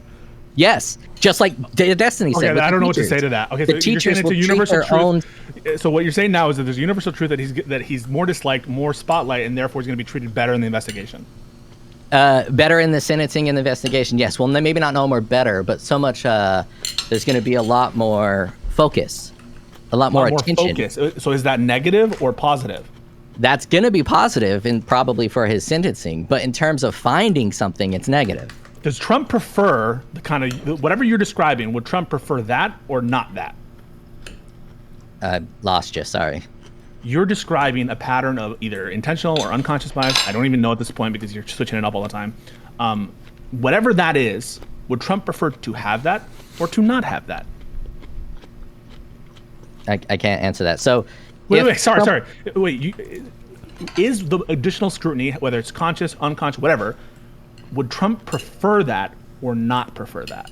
Yeah, let me try to answer that question. Okay. So, the red flags that Trump throws off by being a terrible president and a terrible person put a spotlight on him, which potentially allowed people to view his improprieties and catch them. So in that instance, Trump would prefer the better treatment so that they wouldn't catch him breaking the law. But they did catch him. So after they catch him, it's actually more advantageous for the people that caught him to be hyper anti-Trump, because then they're going to have to do everything they can to try to make it look like they're not biased. So was Trump overall, in this entire matter, treated better or worse? Hold on, I'm sorry. We're at an all roads lead to Rome. Like, you're picking and choosing with absolutely no foundation for anything. Because in another conceivable world, I could just as easily say Trump's initial investigators it'd be way better if they were hyper anti-Trump, because then they're likely not to dig into every little thing because that'll look improper. But if they find something, they're going to want to sentence it for sure, so that it seems like they're doing you're ad hocing everything on this with absolutely no way to prove or disprove any part of it. My intention wasn't to prove anything. My intention was your opinion on the impact of the dislikability of Trump on any of this. Sorry, I'm not going to be gaslit by you or Jason since he obviously can't hear the conversation when it was happening, nor right now. Ooh. You absolutely, at the start of this conversation, were saying that he is being treated worse than a Democrat would be for the same thing. That's what you said. I said he's being scrutinized and viewed more heavily than someone who was liked. And I'm not going Republican Democrat. I'm going with liked. Trump is not liked within the Republican Party. I don't think that Ted Cruz would be getting the exact same focus that Trump is getting. Okay, so he's being treated with more scrutiny, right? Isn't more scrutiny worse in this context? Yes, more scrutiny is worse. So you are trying to show that he's being treated worse, aren't you? So the word treated... Wait, can you answer that? I am answering it, if you would stop fucking interrupting me. The word treated worse has multiple layers. So he's not necessarily being treated worse. Like, he's not being penalized worse for his crimes, but his crimes are being caught more frequently than if he was the additional scrutiny that comes along with being disliked just say yes worse? Just say yes. For Trump. Just say yes. He wouldn't prefer that, right? He would prefer less scrutiny? Yes. Okay, so then what you're saying is he's being treated, at least in the scrutiny level, worse. Yes. And you're trying to show that, aren't you? I'm not necessarily trying to show it. I'm trying to prove it as a universal truth. Because can I ask what percentage you think the bias factored in versus him actually committing the crimes? Like, what percentage did that contribute to the bias against him? consumer. You need to shut the fuck up because you came in here saying that he wasn't trying to show anything. You're so fucking retarded. You were trying to say that he wasn't trying to show anything. And so I don't know why the hell you're piping up now when he showed you. I said that it's not relevant because he's saying it's a slight bias and unconscious bias. No. So if it contributes 2% to the problem, then why are you focusing on it the whole time? Which is what you do every time you're in a fucking conversation. You dial in on the tiniest minutiae details and you blow up the whole conversation. Come on. You came in saying he wasn't trying to show anything, and now when he's conclusively debunked, saying he wasn't trying to show something relevant. Now you're like, is it? I said he wasn't trying to show something relevant. Can you do? But I thought he wasn't trying to show anything. Go ahead. Wait, I thought he wasn't trying to show anything. No, go ahead. Asking about Not the a percentage. straw man voice. Why are you trying to show? Asking him about a more particular percentage. I thought he wasn't trying to show anything. It's a zero-sum game. I just told you that wasn't to what I said. answer his question, it's a zero-sum game. I thought that you said, how can you? He wasn't trying to show that there's bias. You're an idiot. You weren't even like listening to him. You were just autistically going off one thread, and you were limiting the conversation. I thought that's what you were saying. Okay. You guys, chill out. I'm trying to be good faith, and I'm just trying to give the idea that part of the whole thing is the fact that Trump is so disliked. That's all I'm trying to say. Is it's a universal truth that people that are hated and disliked get treated differently. So it's a zero-sum game in the fact that the hatred for Trump could have very well been the only reason they found anything. If they didn't hate Trump, you weren't trying to say it was any more likely or less likely? It's definitely more likly. 100% more likely that they found something on Trump because they hate Trump. You weren't just pondering a question, right? You have a view of the situation, and your view of the situation is that he's getting in some capacity a worse rap than someone else. He's being happens treated when you can't in a get more my negative name way out your in mouth. some capacity. Never forget, Mega. And to pretend now that like I was just trying to ponder on you were trying to apply a universal truth to a situation. Okay, let me try to see this. Have you ever disliked someone but then treated them exactly the same despite disliking? No, Can you just do the percentage thing? Can you just do this percentage thing? I tried to do the percentage thing. It's a zero-sum game, either 100% or 0%. Wait, that's not what zero. Wait, I don't think that's what zero sum means, but that's not what zero sum means. But what I mean is, it's either a true or false. It's a flag. Either it's true that the extra attention given to Trump because of the hatred towards Trump led to them finding and caring about these classified documents, or it's false that the hatred of Trump led to them finding. You're saying it's true, right? No, I'm saying the potential for it to be true because he's hated exists. If Trump was liked and they found these documents, no one's going to disagree with that. No one will disagree that it's possible. I bet you would. You think that I'm going to say that it's impossible? I think you're going to say that it's impossible. Yes. It's impossible that bias was behind anything. Yeah, I think you would argue that. Don't you think I would say something like, "There's no evidence of that"? There can't be evidence of that. It's not something that you said. There can be evidence of bias. No, bias is. Come on, bro.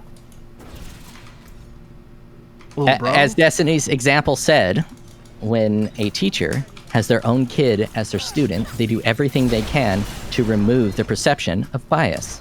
Yeah, so because biased people don't want to seem biased. Okay, so if you had an email from like the teacher saying, "I'm treating my kid worse so that he has a better outcome and so that I can justify giving him a better grade at the end," wouldn't that show bias? Yeah, but no one's going to write that email. You can show, bro. You first of all, I mean, that's like saying nobody's going to say what Trump said in his fucking indictments. I mean, no one's going to say except for Trump.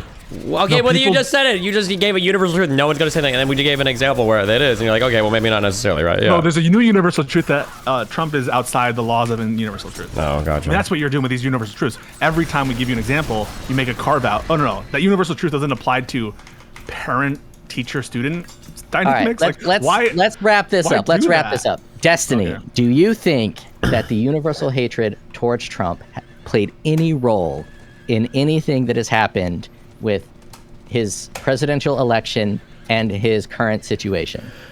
In regards to like the New York State stuff, maybe. In regards to the federal indictments, I don't think so at all. No, I don't see any evidence of that whatsoever.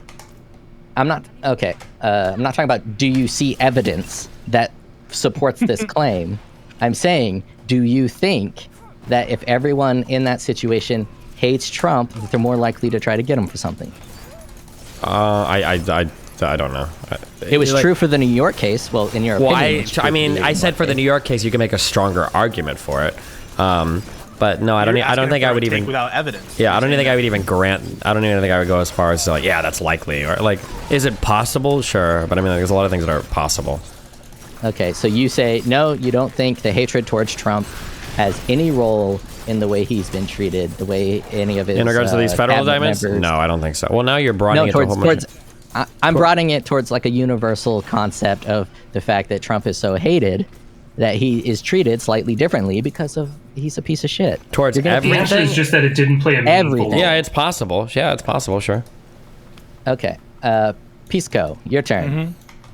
Is it possible that anti-Trump bias made him be treated differently? Yeah, sure. We'll go with that. It's a little more nuanced than that. It is possible. And what do you want to be called, It's also possible that like sexual attraction played a role in him being treated worse. Or it could be possible that sexual attraction made a difference in making him be treated better. It could be a difference that like the Lakers winning a game made him be treated better or worse. Okay, that's nonsense because there's no like universal rule that can be observed throughout all of society that Lakers games make people treat other people differently. But there is a universal rule in society that if everyone hates somebody, they're going to do what they can to fuck that person I think the problem is, real quick, the problem is because you're using, the language you're using is so strong. You're using universal truth to describe like a heuristic. That's what you're doing. Like, you've identified a heuristic that's probably true. People that don't like each other probably scrutinize them a bit more. That's true. But now you've taken what is at best a heuristic, and you've brought in this to like an absolute law of human interaction, which I just don't think Educate works. me on what a heuristic is real quick. A heuristic is just like there's like a probability of something happening, and as you collect more data, you kind of like look at things and probabilities and establish it. So like I might have a heuristic, for instance, that if I'm hanging out with a girl and I see like a bottle of antidepressants in her purse, this girl is going to slash my tires at some point. That's like a heuristic, right? A heuristic might be if I let a person in my house and I leave them unsupervised and they steal shit and this person's from a poor neighborhood, then I think those people are going to steal from me. That's like a heuristic. A heuristic might be when you really don't like somebody, you're more likely to scrutinize them more because I've seen it happen before. That's a heuristic. But a heuristic is not like a universal truth. It's just like a useful shortcut we have to like navigating the world. It's like a rule of thumb, basically. Okay, yeah, maybe I'm using universal truth and you're viewing it as an actual truth, which is 100% it's universally like 2 this plus 2 dude equals stuff 4. But I'm using it more as a guiding principle. I'll use that instead of universal. Okay, sure. When you say universal truth, I am thinking like tautological, axiomatic, mathematical truths, like 1 = 1 type of thing. That's like what universal truth means to me. But if you want to back this up to like, this is a more likely thing, then like I don't think even me or Pisco would necessarily disagree that it's possible that somebody under more scrutiny or that's not liked by somebody might receive unfair treatment. Yeah, listen, I'll give you this. In the realm of human interaction, I think that I would be comfortable saying people who are disliked are treated worse than people who are liked. That is not something that I'm going to disagree with just based on my common sense and my like place in the world as a heuristic, like Destiny said. But in any particular domain, when you want to apply it, you noticed and respected that it could be very different in a teacher, parent, student situation, just like a teacher, coach situation. So there are specific overriding factors and or conditions. even to unplug that, rather than specific overriding factors, a heuristic works broadly, but you would never apply a heuristic in a specific case ever. There's a murder and we've got 3 suspects and 1 is black. Well, it's a universal truth that black people are 1533 or whatever the fuck the meme is. Yeah, like it's a universal truth that black people commit more violent crime. Therefore, this guy did it, or it's more likely this guy did it. Like you wouldn't even consider, like in the legal system, for instance, and even in most personal situations, you wouldn't even consider the heuristic. The heuristic is just that. It's like a rule of thumb. But when it's considering a particular case, the heuristic is not relevant at that point. That's a great point, Destiny. So we have this heuristic that black people commit more crimes, and there's a murder, and we have 3 suspects: a wealthy, rich white guy, a black guy from the hood, and an Asian guy from MIT. And the police have these 3 suspects. They all look equally viable as suspects. Who are they going to pick to investigate first? If they have to pick one person to investigate first, it's going to be whoever they have the evidence for. They're not going to be allowed. They're not going to be allowed. Evidence. Then it would be equal evidence. Then we would say that if they were to use that heuristic, we would have a problem with that, right? They would 100% use the heuristic. And then you have a chance of your entire investigation getting tossed, depending on how you go about that. So, as I said before, I have no qualms with the justice system. I don't think the justice system is going to treat Trump negatively. I think they're going to go by the book. They're going to use all the evidence. I like the justice system. I think it works very well. The investigation is part of the justice system, though. I mean, you're saying that you're trying to separate it and like... The heuristics help identify the crime. So what I'm trying to get at, do you think it's possible that in the past, with all the presidents, that other presidents have done the exact same thing that Trump has before getting caught, and it just wasn't a big deal? No, I don't think you can point to a single example of presidents doing what Trump did. Okay, the reason this is a big deal is that they asked for those documents back.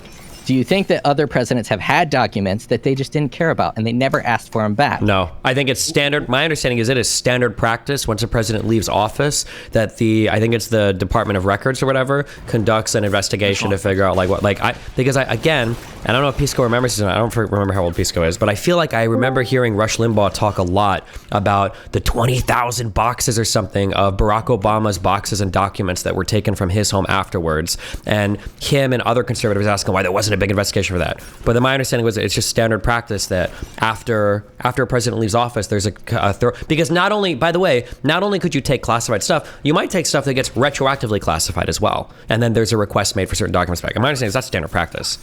It is standard practice. Wait a minute. Hang on. How come they didn't request Wait a minute. Classified documentation after he was out of the office? He kept that in his house. No. Whoa. Hold on. When I'm talking about requesting back, what I mean is there's an investigation done on like all the records that are taken, and then there's like a thorough review done of like what did you take into these boxes, what are we missing, blah blah blah. For Biden, my understanding it was one piece of paper in a folder in his closet. There was no knowledge that that thing was even there. Yeah, and they likely didn't care that it was there. Well, no, they did care that it was there. Know. They would have. They didn't know. The only reason they cared is because they went after Trump for the same thing. No. Okay, wait. There's a facts of the matter, right? Trump took boxes and boxes of stuff, just like Barack Obama did, and then afterwards it was determined that there was stuff missing that they needed, and Barack Obama returned it, and Donald Trump didn't. So the same procedure was followed, but Donald Trump didn't cooperate. Yeah, so Joe Biden took these documents, and I don't know the exact he did. Why do you keep saying document? Why do you keep saying multiple? Why do you keep saying took? We have no idea how that document even ended up there. Excellent. He has this document in his thing, and because they didn't need it, it never got called upon, and no one cared. You're saying if they needed it, they would have done it. So you don't believe that the negative stereotype towards Trump played any role in them looking for these documents? Reported it. Oh, that doesn't matter. Okay, Josiah, real quick, what did you want to... It doesn't matter because those documents were with Biden for multiple years after he was out of office. But the National Archives didn't know that those documents were missing. They're not omniscient. See, Stephen's right. It is standard practice. At the end of Trump's presidency, it was even before Biden was inaugurated, the White House and the National Archives began the discussion of the transfer of government documents from the Trump administration to the National Archives. That discussion continued after Biden was inaugurated. That the two things that tripped Trump were two high-profile documents that the National Archives knew existed, but they didn't have, which was the Kim Jong-un letter and Barack Obama's letter to Trump. That's what triggered this whole fucking thing. And then during the course of the conversation, you find out that Trump had 20 boxes worth of documents initially. That was what was suspected. So the National Archives learned about this organically throughout the process of working with Trump's team. That's the difference. The other thing that during the course of this conversation was really frustrating is you say that there is bias working against Trump, and that's what merited or caused the additional scrutiny. That's not what I said. It's that Trump's fuck-ups are so high profile. He's being investigated for January 6th and the retention of documents. It didn't require additional digging. The Department of Justice and the National Archives didn't have to go over things with a fine-tooth comb to pursue. These were high-profile situations that occurred. That's the thing. You're making it sound like Trump was so disliked that was the predicate for the investigations. You have no evidence of That's that. why I was saying, just I don't know if you'd agree or not. You could, I don't know if I would make this argument, but you could probably make a stronger version of this argument in regards to like the New York State stuff, right? Yes, 100%. Yeah, because that did require like, okay, well, technically we're past statute of limitations, but if we claim that this is like in the commission of another crime, which it kind of was, and blah, blah, blah, like you could make the argument there that an additional level of scrutiny was maybe. But even that, Stephen, if you want to make the case, that's also tied to a high profile. No, thing, I agree. Hush payments. I'm just saying that if you were ever going to make the argument, you might be able to make it on the New York stuff, but the federal stuff is like, that's really hard. Yeah. Yeah, this guy's making it seem like Trump is this criminal mastermind who like hid everything, and the Department of Justice had to bend over. A criminal mastermind. I'm saying Trump is a fucking buffoon. I never once.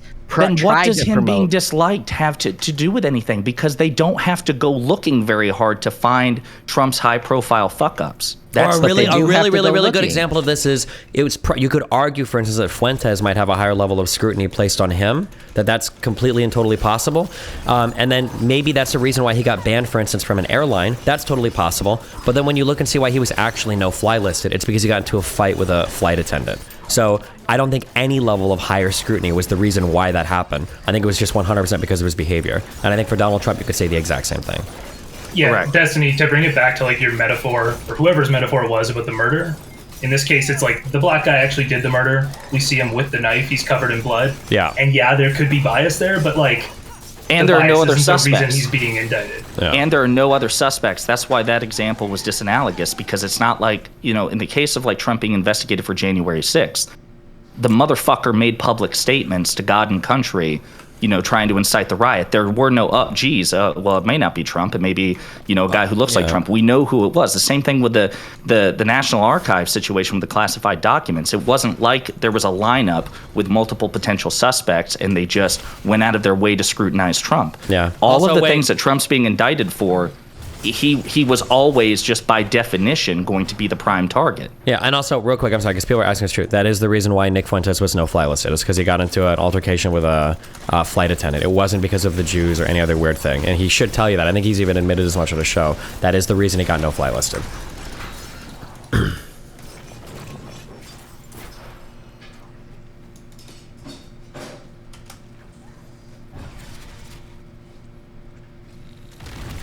All right. Well, I feel I have given my perception that the negative connotation around Trump could have played a role in this entire thing. And I'm not saying that it did, but I'm just saying when you're disliked, the odds of having shit go against you from people who dislike you is higher. Whether that is the case in this example, I don't have that information. Or any example. You're not saying it was biased, right? You're not saying that he was treated worse.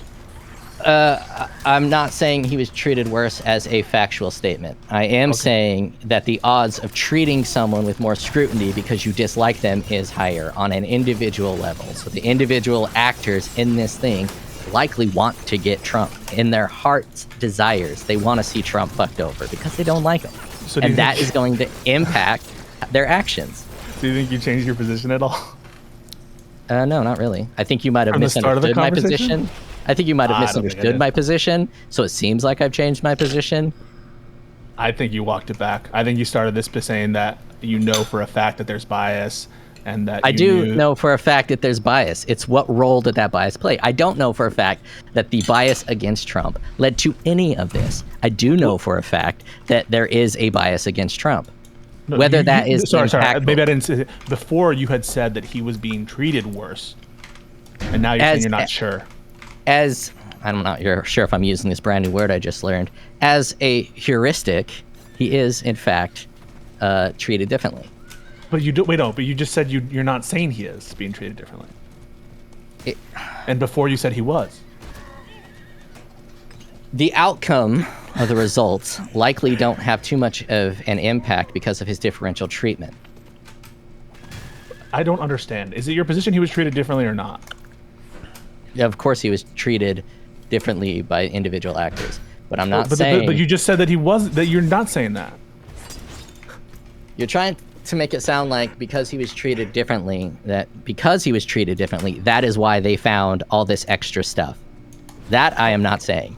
I'm saying that as a universal concept, Trump was treated differently than every other president in existence. And it is possible that that differential treatment of Trump, because he's a buffoon and a terrible president, because he's a buffoon and a terrible president, people treat him differently. And it is possible that part of treating Trump differently in that manner has led to differential outcomes.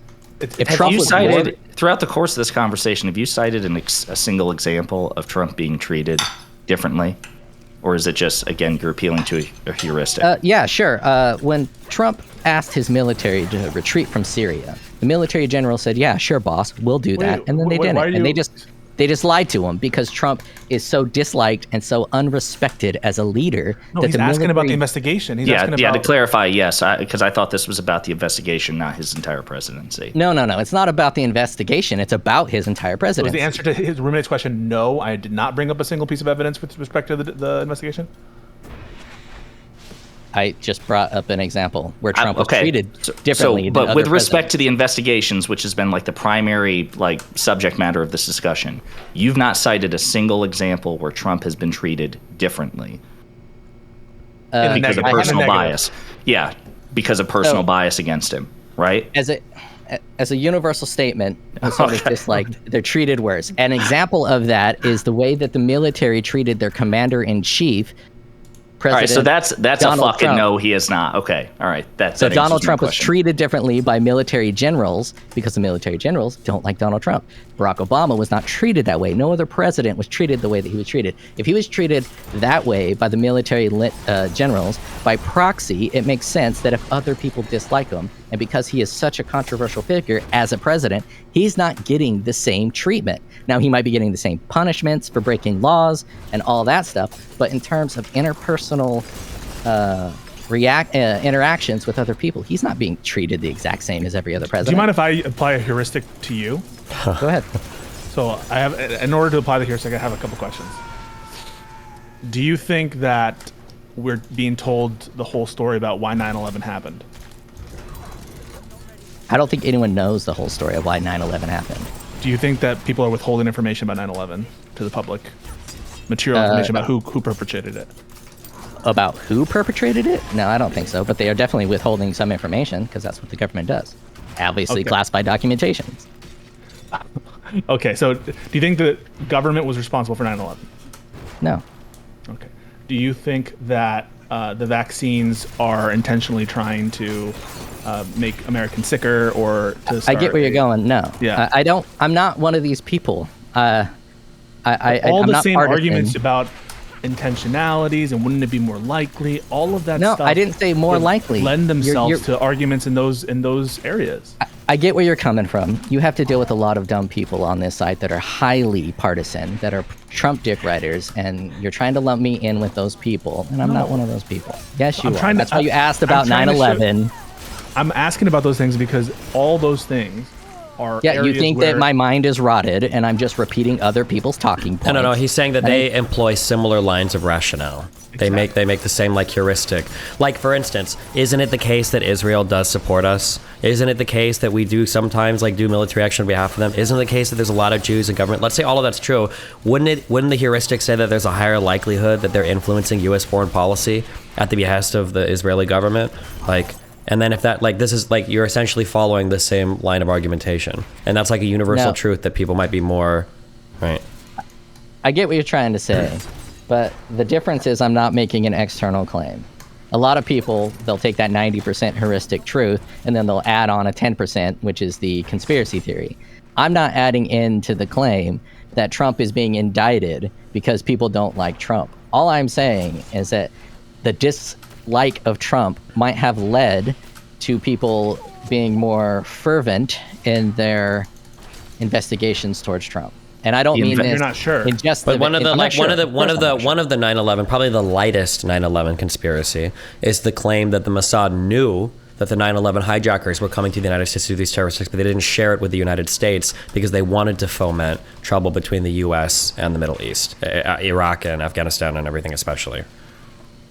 Yeah, I get what you're saying, but there's no real, what I call the universal truth. There's no real heuristic behind that. Wait, what would not be? Wouldn't Israel be keen to do things to make the United States. Yeah. Like, so for instance, in the first Gulf War, Iraq, Saddam Hussein shot Scud missiles, I think, into Israel in order to try to anger some of the, I think, Arab Peninsula countries out of like participating in the coalition. So because they wanted to bring, So I mean, like there's like a different. So not only is that heuristic there, like there's an example of somebody doing just that, like certain types of like military action to encourage the behavior of other countries. So why wouldn't the heuristic? Yeah, but the sample size of that example is nowhere near on the same scale as the sample size of people getting differential treatment because they're disliked. I mean, you've seen it in your life. I've seen it in my life. Everyone has seen this play out. These are so different situations. I mean, you're referencing people in their day-to-day life and all kinds of interactions. We're talking about how the federal government operates, where, like you say, there's not a lot of like case studies that fit onto Trump's particular, how the government views him, whether they're trying to walk on eggshells, whether like all of that stuff seems highly unique to Trump's situation. And I would feel uncomfortable applying the heuristic that I use for people that I see in the grocery store to like people like Trump. So that's a great line of questioning. Is that you, Pisco? It wasn't a question. A great line of thought. So all this unprecedented shit has happened under Trump's presidency. Across the board, it's been fucking chaos. Do you think that all of that chaos has no relation to how much people hate Trump? It's just completely unrelated. No, I think that the chaos Trump causes is related to how people view him. But that's not being contested by anybody in this discussion, consumer. That's the thing. I don't think Steven, Pisco, and the other guy here, I doubt any of us would say that Trump's atypical behavior did not contribute to public perception of him. That's a separate issue that nobody's contested. Not just public perception.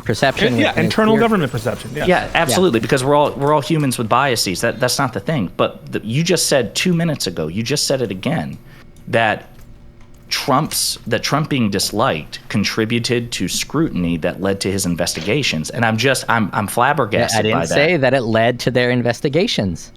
I never said that. You did. No, I didn't. And you just did 2 minutes ago.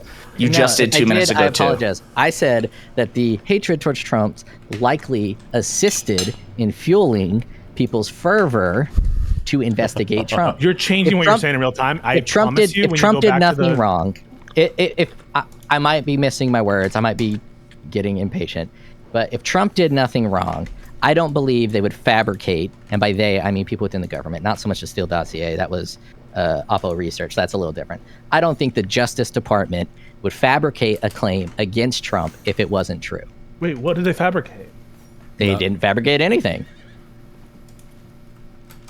So do you accept? So Trump, like here's what I want to pin down. Trump's being investigated for like 4 high-profile things, or right now. So we already talked about the Manhattan indictments. You've got January 6th. You've got the National Defense Information, and then you've got the thing out of Georgia with the 11,780 emails. The January 6th thing, high-profile public incident, pretty clearly implicated Trump, obviously because he's on camera inciting a riot. The Stormy Daniels thing, that's an opinion, but yes, continue. You understand how that would be the predicate to an investigation, right? That doesn't involve any sort of bias against Trump, right? When the president of the United States on January 6th, the day that the certification of the president-elect is supposed to take place, the fact that he's talking about how you need to fight like hell and you won't have a country anymore, and then one thing leads to another, and that mob he was talking to storms the Capitol, you would consider that a reasonable predicate to an investigation. Like, investigators don't have to bend over backwards to scrutinize his behavior, right? Because it's high profile, and he's clearly the one talking. I don't know, but I know Trump's rhetoric. You don't know. What do you? Wait, whoa. And Pisco, you're the lawyer here, so you can legalese this up. What are you talking about that you don't know? Okay, well, let me finish, and we'll get there. Pisco left already. Pisco was doing good. So I know the rhetoric that Trump used in his political speech is pretty common amongst political rhetoric. The only real differentiating factor is the fact that they actually stormed the Capitol. So other people have used the exact same rhetoric that Trump used. Right. The only real difference is there was an actual attack. They stormed the Capitol. Well, yeah, it was an attack. So my question is the public relationship between Trump's words and the ensuing riot. You agree that would be pretty reasonable predicate for any law enforcement agency, any relevant law enforcement agency that has the remit to investigate such things, would investigate Trump for that. Like, people don't have to go over things with a fine-tooth comb.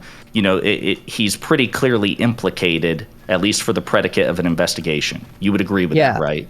I agree to that, but do you agree that if someone else other than Trump said similar things and the exact same outcome happened, that they would get a slightly different treatment? Like, so I have no reason to believe that, especially when the FBI is largely populated by Republicans. I don't have no reason to believe that a Democrat would be treated differently if it had been Barack Obama saying such things and then an army of Democrats storming the Capitol to prevent the certification of Donald Trump in January 2017. I have no reason to believe that.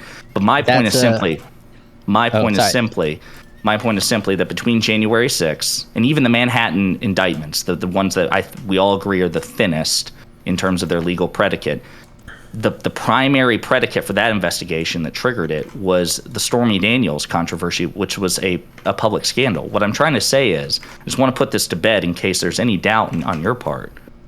All of the things that Trump's being investigated for, like, investigators didn't have to bend over backwards to take a look at him. He was pretty obviously implicated in all, like even the Georgia phone call. That's the other thing he's being investigated for, where he told, the Secretary of State of Georgia to find 11,780 emails. That was a phone call which was released to the public before Biden's inauguration. So it was out there in the ether. Like, you don't have to, it's not like something that would slip under the radar. It was it's almost like, to go back to your analogy of a murder suspect, it would like be the murder suspect committing the murder in broad daylight on national TV. Like, you don't have to tie yourself in knots to begin the investigation. So I don't think bias against Trump had anything to do with it. You agree with that, right? I'm not really saying it did. And you made a comment about majority of the real FBI quick, I think we need final back and forth on this, because I feel like we're looping hard forever on this, but go ahead. All right. You mentioned the FBI is primarily consisted of Republicans, and my statement is that both Democrats and Republicans hate Trump. So even though the FBI is primarily consistent of Republicans, that does not mean those Republicans are pro-Trump just because Republicans, almost everyone hates Trump. I understand, but that was in response to you asking me if it had been anybody other than Trump to give his remarks on January 6th, and then the mob to whom that person was speaking attacked the Capitol. Would the FBI be treating that person any differently from Trump? And I have no reason to believe that that's the case. Stephen, you were away. Ask Stephen that question. I do have a reason to believe that they'd be treated differently than Trump, because in that military situation I was telling you about, where the military generals literally lied to their commander-in-chief, something I don't think they've ever done before, at least not to my knowledge. And they lied to their commander-in-chief because their commander-in-chief was Donald J. Trump. If their commander-in-chief was Barack Obama, they would not have lied to him. I don't see the connection there, but let me ask Stephen this real quick, because he was away. The connection is that people who are hated are treated differently. Stephen, while you were gone, he asked if it had been anybody else other than Donald Trump on January 6th, if it had been, I gave the example, Barack Obama, anybody in Trump's shoes, saying, you need to fight like hell and fight the certification, yada, yada, march on the Capitol, and then the cult to whom that person was speaking did that, would the FBI have treated them any differently? I don't think they would. I think if it had been Barack Obama telling people to march on the Capitol on January 6, 2017, Barack Obama would be getting the same shit from law enforcement as Trump is right now for January 6th. Yeah, I think so, yeah. Yeah, okay. Yeah. All right, well, consumer, this was an interesting conversation, and I'm not sure where it ended, but yeah. All right, guys, I'll talk to you. Thank you, Josiah. You seem pretty awesome. Good faith. I appreciate that, man. Not so much. Damn. Destiny, congratulations on your kick deal. I think you're doing great with these conservative spaces. Would you say it's a universal truth that Stephen's awesome?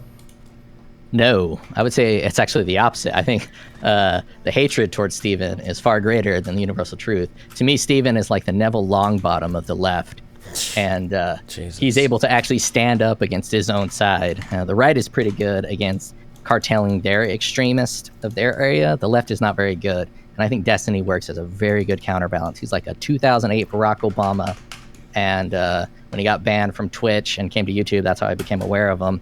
And I think that his ability to stand up against his own side puts him a cut above the rest.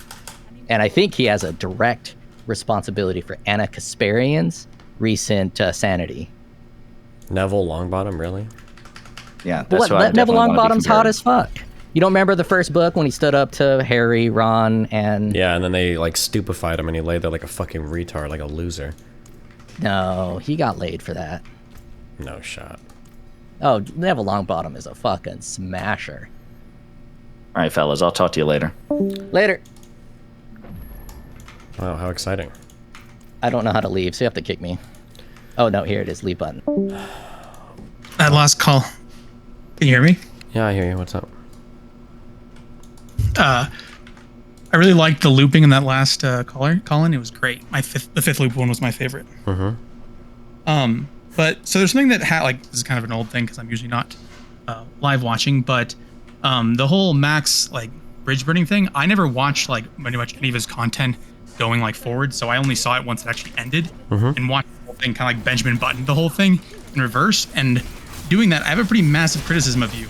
Yeah. You are exceedingly nice to the point that you let people lie about you, where like if someone doesn't know all of your history, they would see you in a shittier light than if like they know everything. Because like watching in reverse, my first thought was you banned him, but you didn't. And then it was like, oh, you told your mod to ban him, but you didn't do that either. And like throughout those, like watching in reverse, I'm like, okay, wait, why is everyone just lying about it? Like not even saying the truth just because we're like, we can frame it technically that you were, that like you did things, but you never did. I usually try to, when people are telling lies, I usually try to call it out, but I mean, maybe not every time, but in Mr. Girl's eyes, there was no difference between me banning him and my mod banning him, right? That was his argument the whole time.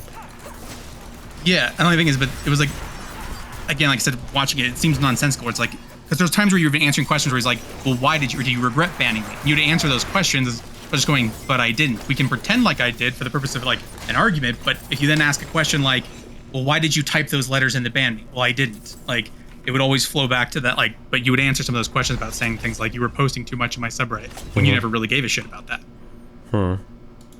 Yeah, maybe I could have been more clear on that, sure. And then the other weird thing I saw was, I think it might have just been him, that there were times like the whole, what's the definition of a Nazi thing was kind of bizarre to me because it felt like you gave an obvious answer, like that your answer was, like he kept saying like, you're weaseling, you're not giving me an answer to saying like, what is the definition of a Nazi? When the true answer is it's context sensitive, that if an 8-year-old calls their parents a Nazi for not giving them a bedtime, that's not gonna have the same definition as something else. And that if he's asking you to have a strict definition, the answer is just no, that's stupid because then no one will understand you. Like no one has that kind of thing for anything. But it felt like you gave those explanations, but he never would actually hear it. And that's why he like felt like you were weaseling when it's like he couldn't understand human conversations. Yeah, I mean, that's kind of a trend for every single conversation that he's had with literally every single person that's gone on his stream, so I don't think I'm going to be the person to have a breakthrough there and make him understand how people talk, so. Yeah, that was just... And then, again, going back to just something that happened in that last conversation, there's something that annoys me, like, when dealing with other attorneys, is that if someone starts using attorney language, like, try and, like, talk themselves as an attorney, like, that they're so great, they use attorney language when they're talking to just normal people, like, there's few things that make me want to put my head through a wall more, because they're insufferable to deal with in litigation as well. That, like, when someone says, I think something is not a big deal, and they go, well, what's the degree, like, how many years to get put in prison for it, as if anyone thinks that way. And I don't... That's kind of why I tried to shortcut that argument by saying, like, listen, when he's saying big deal, he doesn't mean, like, felony. He just means, like, a thing that he considers to be a big deal or not, yeah. I don't know if Pisco was being obtuse there or was just trying to get the guy to not use words like not a big deal when talking about a felony, but yeah. Because it also turns into, like, once you start getting hostile, I feel like there was an easy way out of there, just saying, okay, that was a throwaway line. It could have been a big deal. It couldn't. We need more information, but we don't have, like, and it's just, like, but I hate using lawyer speak to try and talk to normal humans and then, like, piss them off and then act like they're ridiculous for not answering to the idea of, like, how lawyers talk. Just yeah, Pisco do be doing that sometimes, you know. And also for that, because I would say I'm on the right-ish, but like my initial thought, like, so when you first saw the raid, it came across that way, like what the guy was saying, where it goes like, well, other people have had documents, so why'd they go after him? But I don't get why it's not just a slam dunk to go, well, they gave him a year to return it. No one else has ever, like, if they wanted to have a bias against him, why would they give him a year? Like, if they'd done it instantly. Wait, isn't this literally exactly what I said? But I feel like you mentioned it and then it got dropped. Like, I feel like that was the obvious, like, that every single thing he said that It's like we're arguing over whether it was serious, whether it was a crime, other things about like overall, but you're like, okay, but even if it is overall, this one can't be it for that reason. Even if there's another situation, it can't be this one. Uh-oh. What's up? Pisco just joined. Oh. Right through the wall. Can I ask someone whether or not they think something is a big deal? Really? So actually, maybe you're not as legally minded as I thought. Do you think the definition of felony is it a big deal or not? Is that really what you think that means? That was your first question to him, was saying like, is it a felony or not? So kind of goes hand in hand. He said it was a minor crime, didn't he? And you determined that to be what? Then you went with, clearly it's...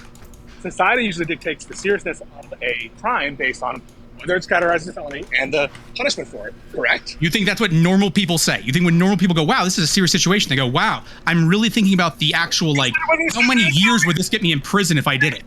Do they consider whether or not it's what the punishment for something is? You think anyone actually thinks that? You think that people look up and go, before they decide whether something's serious or not, they Google, how many years in prison will I get for this? Is it a serious crime? Yeah. What's the punishment for it? That's not lawyer speak, anyway. Even if no one does that. No one freaking Googles it before they use the word serious or not serious. Even if what you're saying is true, it's not lawyer speak to reference the punishment of a crime. No, there's no one besides a lawyer would do that. Is it lawyer speak or is it not? It is in the fact that no one talks like that besides lawyers. So referencing the punishment of a crime to determine whether something is serious is lawyer speak.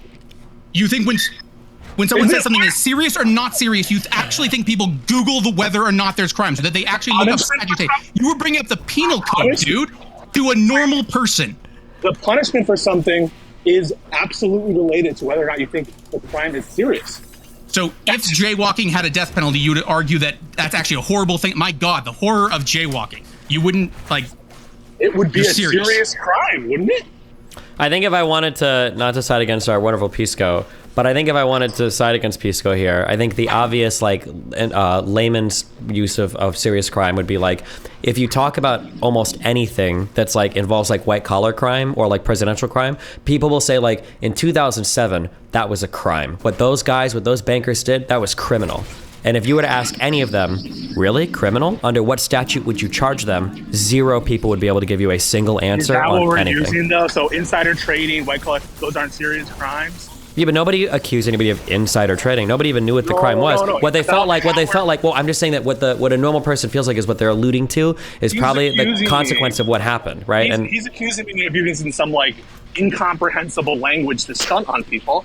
And whether or not you agree that what we designate as high punishment crime or not high punishment crime, whether or not you agree with that setup as being at all related to whether or not people consider something to be serious, I think it does, because it indicates like what the legislatures are considering serious. Yeah, you could, but I'm saying that in the one guy's defense, whether or not, it's like not you understand that, like, wait, hang on. Yeah, Destiny, it's not lawyer speak. It's just an argument about what are the metrics by which you define whether something is serious or not. I understand what you're saying. I understand what you're saying. I'm just saying appealing to like penal codes are like, for instance, marijuana. You would agree with me then? Marijuana is a more serious drug than fentanyl, right?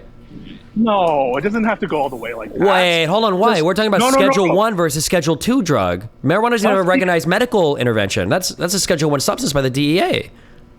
There could be multiple ways you can consider something to be serious. And I absolutely agree. The inherent, like, your priors about the conduct is one way to look about whether something is serious or not. That's fine. But another way to look about it is how has the democracy responded and how are they sanctioning something? And so my example stands, in certain places, it might be a serious offense to do something which is legal someplace else. Sure, I understand what you're saying. I understand what you're saying. No, it's not like I understand. I'm just saying that when that one guy was saying it wasn't serious, what he was probably saying was that, like, even if it was the case that Trump had that argument, he didn't think it was like that big of a deal. Even if it was a felony. Whether or not you agree with me or him, whether just him signaling what he thinks about the issue, it's not legal speak. It's an argument about what's serious and not serious. Well, you were using... Wait, you were on legal speak, though, right? No, it's not like this incomprehensible stunting that he's implying. No. He's not implying that. He's not implying it's incomprehensible. No, I'm not. Hold on. No. He absolutely is not. Why does no one agree with you, dumbass? Wait, shut up. Chill. Holy. He's saying that the reason why you're using legal speak, it's not that you're using legalese, it's that your definition of serious is appealing to the criminal code. That's why he's calling it legal speak. Not that it's incomprehensible, but that if somebody says, is this a serious crime or not serious crime? In a lot of people's minds, they're like, well, I don't know. Did like something happen that was like really bad? Yeah. With both. I was willing to engage with both about his like priors in terms of his intuitions. When I was bringing up examples categorically about obstruction of justice that would or would not be serious, that was me trying to appeal to his intuition. When he says it's a minor crime, what are you going to think initially when someone says it's a minor crime? Be honest with yourself. Honestly, if I'm talking, what's the first thing you think about when someone says it was just a minor crime? Honestly, I was convicted of a minor crime. What's the first thing you think about? Well, hold on. If somebody tells me they were convicted of a minor crime, that's different. But if somebody tells me they're doing a minor crime, I'm probably thinking like something that's not a big deal. Like if I walked into somebody's house and they were like, oh yeah, I'm a little bit of a minor criminal. I've got like a pound of weed. In my head, I'm probably thinking like, yeah, that's probably a minor crime. But a pound of weed, that might actually be like felony amount. I don't know. Without knowing anything about what's going on, if someone tells you, yeah, it was a minor crime, just referencing something that you have no other priors about it, what's the first thing that people think about? Hold on. Wait. If we're no, hold on, wait. You said without knowing anything that's going on, then I'd probably assume prison sentence. Yes, but that wasn't the case, right? No, but hang on. When someone says to you, like, it was just a minor crime. It's just a minor crime. It's totally reasonable for someone to bring up, well, isn't it a felony? And you're telling me it's like, why would I bring that up? It's stupid to bring up the fact that whether it's a felony. Hold on. Wait, chill. You're being hardcore bad faith here. Chill. Nobody is calling you unreasonable. Nobody's saying it's ridiculous to bring up the punishment. We're just saying that like there's a way in common parlance to talk about a certain thing that you're acting like it's impossible to do that. Wait. Here's like a super simple example. Super simple, okay? You and me are talking off stream, and I record you without you knowing it. Is that a serious crime? I don't know. Well, but like, what would you think? Like, if would you really say that? Would you say, I don't know? If I say like, is it a really big deal that I recorded you? I think most people would say, I don't even know if it's a crime at all. Okay. If you don't engage with it, that's fine. But I think most people would say it's probably not a big deal. But I'm pretty sure wiretapping is a felony, right? So it is a serious crime. But I think most people are like, oh, it's not a big deal. Who cares? You just recorded a dude. I want to ask your caller. Sure. Was it unreasonable for me to bring up the question about whether it was a felony or a misdemeanor when he said that? Yes. Dustin, do you agree with that? Right off the bat, to immediately jump down his throat and say, like, you demanded to know, like, well, you really should have looked up the crime. Shouldn't you know all this already? You were asking that he should have had all this legal. Do you agree with me that it was unreasonable for me when he's construing something as major or minor to bring up the fact of whether or not it's felony or misdemeanor? I think it's okay to bring it up, but I think we have to understand that that's probably not how he meant it, right? He probably doesn't know if it's like a class A misdemeanor or a class 3 felony or whatever. Like, he probably doesn't know. That'd be my guess for most people. I don't know. Oh, I knew they were felonies, but that was relevant what the punishment is. Isn't that highly relevant? Even if it's not dispositive, isn't it relevant to see, well, what are the punishments for this? Isn't that relevant? I don't know. I don't think so. I'm not sure. To a layperson. I don't think to a layperson. To a layperson. Oh. Here's a sentence, Pisco. Here's a sentence that I could imagine somebody saying. I could imagine somebody saying, it's insane. There are some places in Asia where you can be executed for minor crimes. They'll kill you if they catch you with enough weed.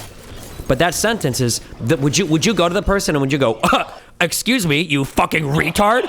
It's clearly not a minor crime there. It's a major crime since the punishment is execution. No, because that's not how the person is using major or minor crime, right? First of all, I don't know how he's using it when we're just talking about it and actually asking about it, like, what do you mean when you say minor? Actually gets... Well, but that's... No. But you didn't ask that. If you asked that, it would have been different. You asked, was it a felony or misdemeanor? Do you know the classification of the crime? That's what it... I brought up, I said, hey, they're all felonies. That's a start, right? They're all felonies. They have significant prison sentences. And if your position is going to be that any procedural crime or crime that's not like immediate violence is because the lay person doesn't have an appreciation of what those crimes means, it by definition is minor, that's just a silly way to look at them. Because there are a lot of crimes that are complicated, right? They're complicated schemes. The people aren't going to understand why they're punished this way or why it's harsh. Because the people who understand why it's bad aren't isn't a layperson. Sure, but then it's incumbent on us to explain why it's a major crime, right? But I understand that, like, I just don't think most people use the terminology that way.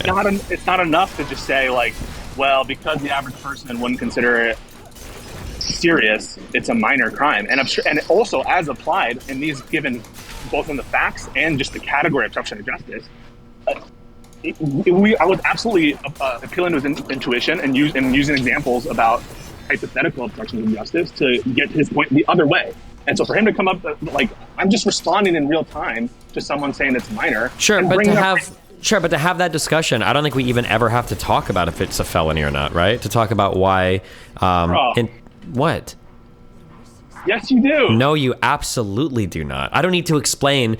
In order to explain why obstruction of justice is bad, I don't need to talk about the prison sentence. I don't need to talk about whether it's a felony or misdemeanor. Of course not. When you're having a discussion about whether first of all, this is a conversation, remember, about government thought processes, intentionality, what the government considers to be major or minor, why they are prosecuting some things over other things.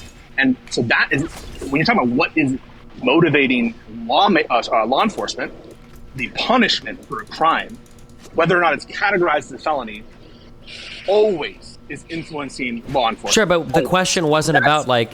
the whole topic of the conversation is about the intentions of law enforcement. No, it wasn't.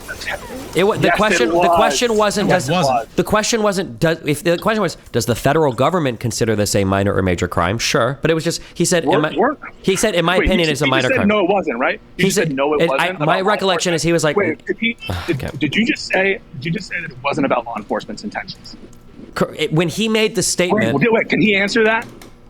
I don't think. No, I don't think. No. Can your caller answer that? Okay. And he what? What's the question again? Was the conversation about the intentions behind law enforcement or not? The conversation. We're changing the topics. You want to leave this one? That's fine if you want to. So you don't want to leave the topic? No, you don't. We weren't talking about that then.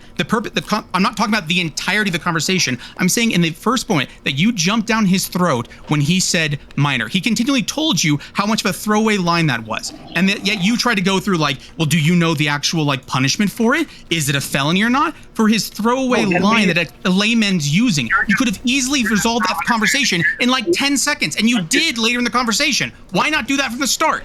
You're just not understanding. You're not understanding. Sure. So first of all, I ask you, was the conversation about the intentions of law enforcement? In general, no. It was about Trump and the it was about Trump and the actions indictments. Wait, and whether law enforcement was being biased and whether or not they were trying to go after him for things they wouldn't go after other people for. Right? That's not what you just said before, right? So you're changing it? It wasn't you think it's about law enforcement, and like you just said that it's about law enforcement. And you're saying, is it about law enforcement? I'm like, no, not specifically, no. Didn't I just say it's about the intentions of law enforcement? Did I say that just now? You think that conversation was entirely about the intentions of law enforcement? There was nothing else, no other topic there, really? Had nothing to do with Trump, you sure? Do you agree that the conversation was mostly about the intentions of law enforcement? No. Destiny, do you agree with that? That conversation went all over the place. I'm not sure. I feel like the majority of the conversation was about like whether or not universal truths could be applied to particular instances. And to ascribe a particular intentionality to law enforcement, wasn't he? Wasn't he talking about the Democratic Party and saying like how that Trump, like they weren't just going like law enforcement? Why are we talking about the whole conversation? That was never my criticism. When Pisco's saying the intentionality of law enforcement, Pisco's saying that whether or not law enforcement was acting with some bias towards Trump factors into the intentionality. That's what Pisco's saying here. That's the whole thing is about what law enforcement is considering, what they're construing, what they're thinking about. Pisco, it's a green light, go. I'm sorry. What's that? I said green light, go. I'm sorry. I heard somebody honking. No, I'm not in a car. I'm walking to go to something. But whether or not a crime is categorized a certain way plays into what law enforcement is considering something to be. Whether or not they're motivated. You think that was the obvious intention of what he meant, despite him continually telling you that's not what he meant? It's the context of the conversation, as much as you'd like to deny it, and whether or not something is categorized as a felony, or whether or not it's the punishment of it is absolutely going to play into whether or not law enforcement is going to prioritize it or scrutinize it. And you deny that makes you Okay, so then you agree it's relevant, isn't it? No, not in the moment. No, you don't just jump down someone's throat with talking about the law when they don't know anything about it. You don't start asking about felonies right off the bat. You don't say like, well, did you look up the prison sentence? You could have easily just been like, when he goes, it's a minor crime. You go, well, do we really have any information about it? No. So then it could have been a major crime, right? Like depending on what information. Yeah, I guess he said he admitted to that. You could have solved it in 10 seconds. And instead we wanted to talk about felonies. Captain Hindsight over here. I was saying in chat at the time. Captain Hindsight here wants to, with a scalpel, go back into the conversation and say, if you had been, why don't you do it in the perfect way that I wanted it to be done? At the end of the day, I got to where I was going, and that where I was going was he admitted that the looking for an hour. That's where you were going, really? Where I was going was for him to say and acknowledge that at the very least he doesn't know that it's a minor crime, and he got there. And so you pretending that I did some big faux pas in mentioning in this conversation about the seriousness of the offense, the punishment. Faux pas? I'm saying it's insufferable. Saying that people like you, attorneys that have to deal with like you, are insufferable. That you can't have a normal conversation with a human. You have to immediately bring the law into everything. No, that's not true. It's a conversation about law enforcement, about laws, about whether criminal laws are serious or not. And you're saying, I can't believe you're bringing law into a conversation about criminal law.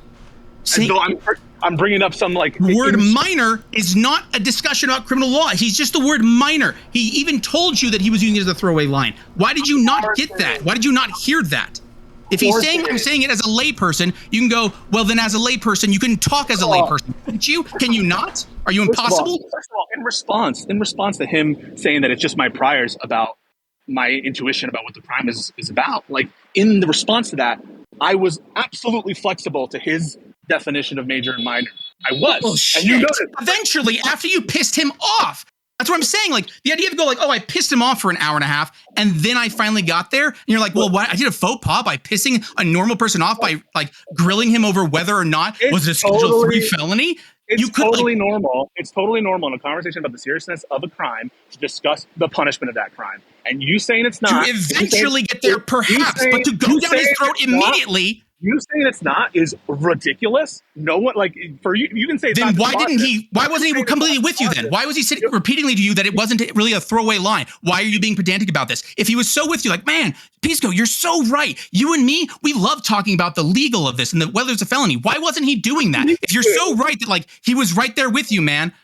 I'm saying he wasn't because he was getting frustrated with you because you were focusing on something in a legal aspect when he was going, well, I'm not talking in that way. And you just wouldn't hear him.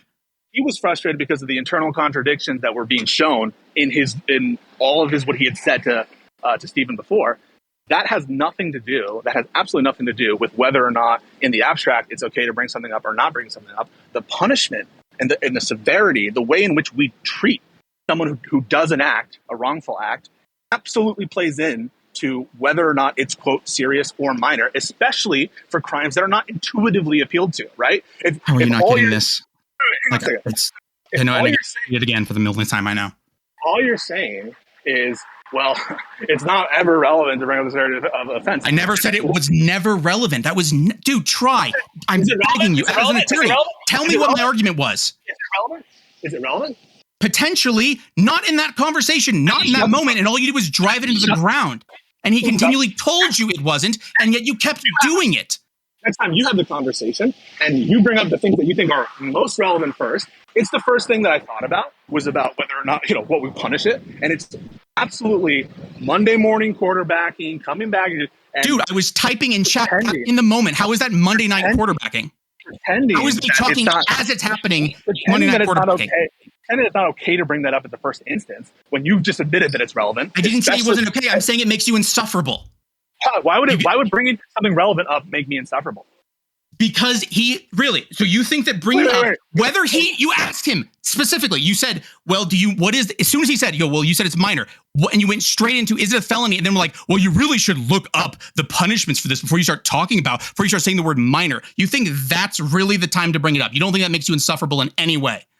You really don't think that would piss off any layperson if you started demanding that they go read like the penal code 2 seconds into a conversation when all they did was say a throwaway line of, well, I think it's minor. And you're like, of course I should. It's relevant for me to discuss all the backlog. Have you not read the legislative history of it? Clearly you should go to that. Oh, you're annoyed? Why? This is relevant. The legislative history would be relevant. No one at any point said, look to legislative history. You pretending and going to legislative history or going to I'm saying that it's the same thing as you trying to demand that he goes and reads the penal code, that he should know it off at the top of his head. Otherwise, you're like, well, you really should have known that before saying the word minor. I have no understanding that he knows what crimes are charged or alleged. Don't you think before he says that something is a serious or not serious crime, you should know what crimes are alleged? You should know a little bit about them before you're coming out and making statements about their severity or non-severity. You think it's irrelevant to bring that up? That people should be able to just... It's insufferable to bring it up, jumping down his throat over something, a throwaway comment. It was unbelievably easier for you to just have that conversation. You could have even brought that up if you didn't fucking jump down his throat with it 2 seconds of the conversation. So that makes you insufferable. I have to deal with people like you, and it's insufferable. I shouldn't have even brought up his comment that it's minor. I should let that stand. I should let it stand. I should let it stand. You even did it correctly after 2 hours. Hang on a second.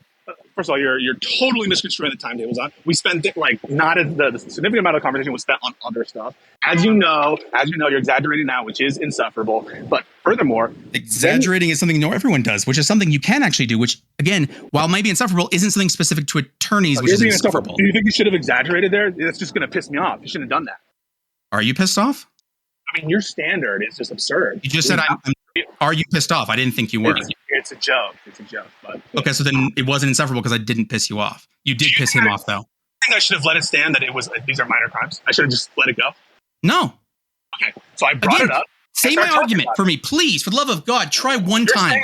You're saying that I shouldn't have started with that and asked him specific questions about specific things. You should not have jumped down his throat demanding legal justification for his... Be nicer. Legal justification? I was asking... Not asking for law-based and criminal code, jumping down someone's... Because you didn't come in and say, hey, what do you think? Sometimes we think felony crimes are... You're like, dude, well, is it a felony? Well, maybe you should fucking look that up beforehand. Don't you think? Don't you think you should have looked up the crime stats beforehand? What the crime is before you had this conversation? Before you made that comment? The answer is no. He's a layperson. Why would he ever do that? Why would you demand him to do that? Before you have some opinion about the severity or non-severity of a crime, should you know what that crime is? No, you don't actually to have on whether it's you personally and a layperson idea of whether it's severe or not. Is leaking documents severe? Well, not really. And the person goes, well, then you can easily go into, well, I mean, depends on the document, right? Oh, I guess you're right. Well, shit, that resolved it in 2 seconds. That's not Monday night quarterbacking. That's called being a normal human and not trying to fucking suck yourself off about being a lawyer. You agreed that it's relevant what the punishment is for a crime to bring that up. You agree that it's relevant. Isn't that the end of the conversation? If something's relevant, no. If it's helpful, the prejudicial value did not exceed the probative value. Does that work better for you, or can I not talk like a layperson to you? Listen, you're talking. Are we talking to lay people right now? You feel like that I'm communicating to you in a real fashion, as a real person would? At the moment, yeah. Okay, so then I really am failing to grasp what your issue is. I understand you're failing to grasp it. That's not surprising to me. No, when I say I fail to grasp, I'm sorry. You failed to grasp it for an hour and a half, and I don't surprise that you're failing to grasp it with me for 20 minutes. I don't think you're ever going to grasp it. Your problem with what I say is something I would characterize as nitpicking, especially when you consider that it's a highly relevant thing, what the punishment is for a crime when you're discussing the severity, especially for crimes where you're discussing the intentions of law relevant to that conversation, no. When you're discussing about the intentions of law enforcement, it increases the relevance of bringing up. Well, of course, if you're tasked with enforcing the law in the United States, you're going to consider things like what the punishment is. You're going to consider things like if it's a felony. And by the way, no, I heard you loop it for the 12 times before. Do I need to hear you loop it again? Yeah. Again, you've said this 12 times. I don't need to hear it the 13th. Agree or disagree? Do you agree or disagree? Just in general, disagree. I don't know what you're asking. Do you disagree that the severity of a crime as defined by the law is relevant to its prejudicial value is exceeded by its probative value? Isn't the punishment for a crime highly not that conversation? No. Of law enforcement's intentions and priorities? If you were having that conversation, if you weren't talking to a layperson, if you didn't say a throwaway line. As a factual matter, isn't it highly... So you're running away from the conversation again. Fine, whatever. You want to run and talk about something else? Do you agree or not? I just said. Sure, let's run to something else. If that's really what you want. Wait. Sure, it's relevant. Since you don't want to talk about it anymore. Since you agreed that we were... It doesn't relate in any way back to the conversation, but sure. You just agreed that we were having a conversation about the intentions of law enforcement. No, I didn't. Yes, you did. Do you I did now? not say you. I didn't. I'll ask it again. Wait, you're saying, are we right now? If you want to have that one, sure. If you're saying if that was what that conversation was all about, no, it wasn't. It was. And why did he bring up the Democratic Party and the Republican Party and like whether the government was serious? If it was all about intentions for anything else, why did you talk about things that weren't law enforcement? Those Destiny, go to the gym now. Let Pisco and this random piss around until you come back. Garland, top-down influences on investigators. He absolutely is. He's talking about law enforcement. He's talking about the reasons why law enforcement is doing one thing versus not doing another thing. Getting away from it again. Fine.